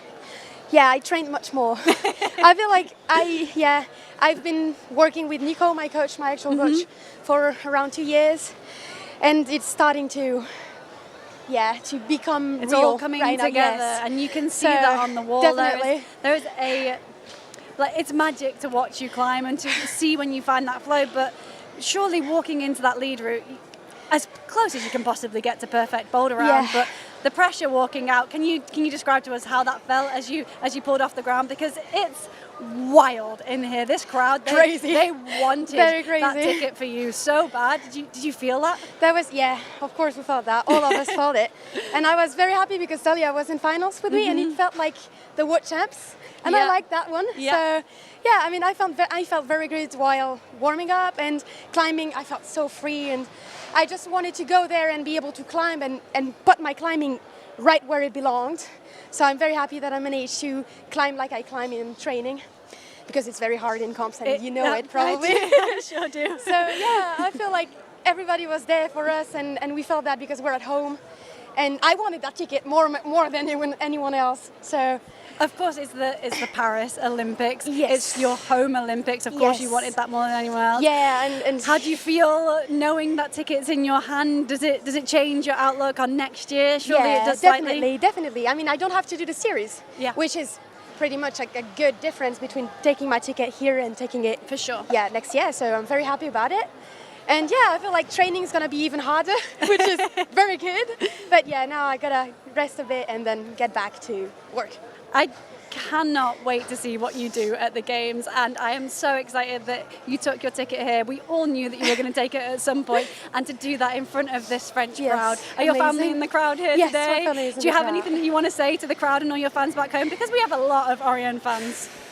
Thank you for being there for me, because yeah, I know I'm home and I know that, yeah, I was good, I was strong and I felt strong, but you were there for me even if that didn't go well for me. I know you could have been there for me and they would have. So thank you for the whole thing around this. It's amazing. Thank you. This crowd, they gave you their energy today and you gave them a beautiful show. So thank you from all of us for what you so did on the much. wall today, and congratulations. Thanks a Enjoy lot. celebrating. Thank you, Sharon. Well done. En bleu et dans les voies. Good. Well, thank you to Orian and Shauna Coxey for that. So many emotions going on. Right, we will return this afternoon, 2 p.m. Central European time for the men's. We do it all over again to try to find who is going to the Olympics for the final time this year. Thank you for watching, everyone. Have a wonderful afternoon, and we will return very soon.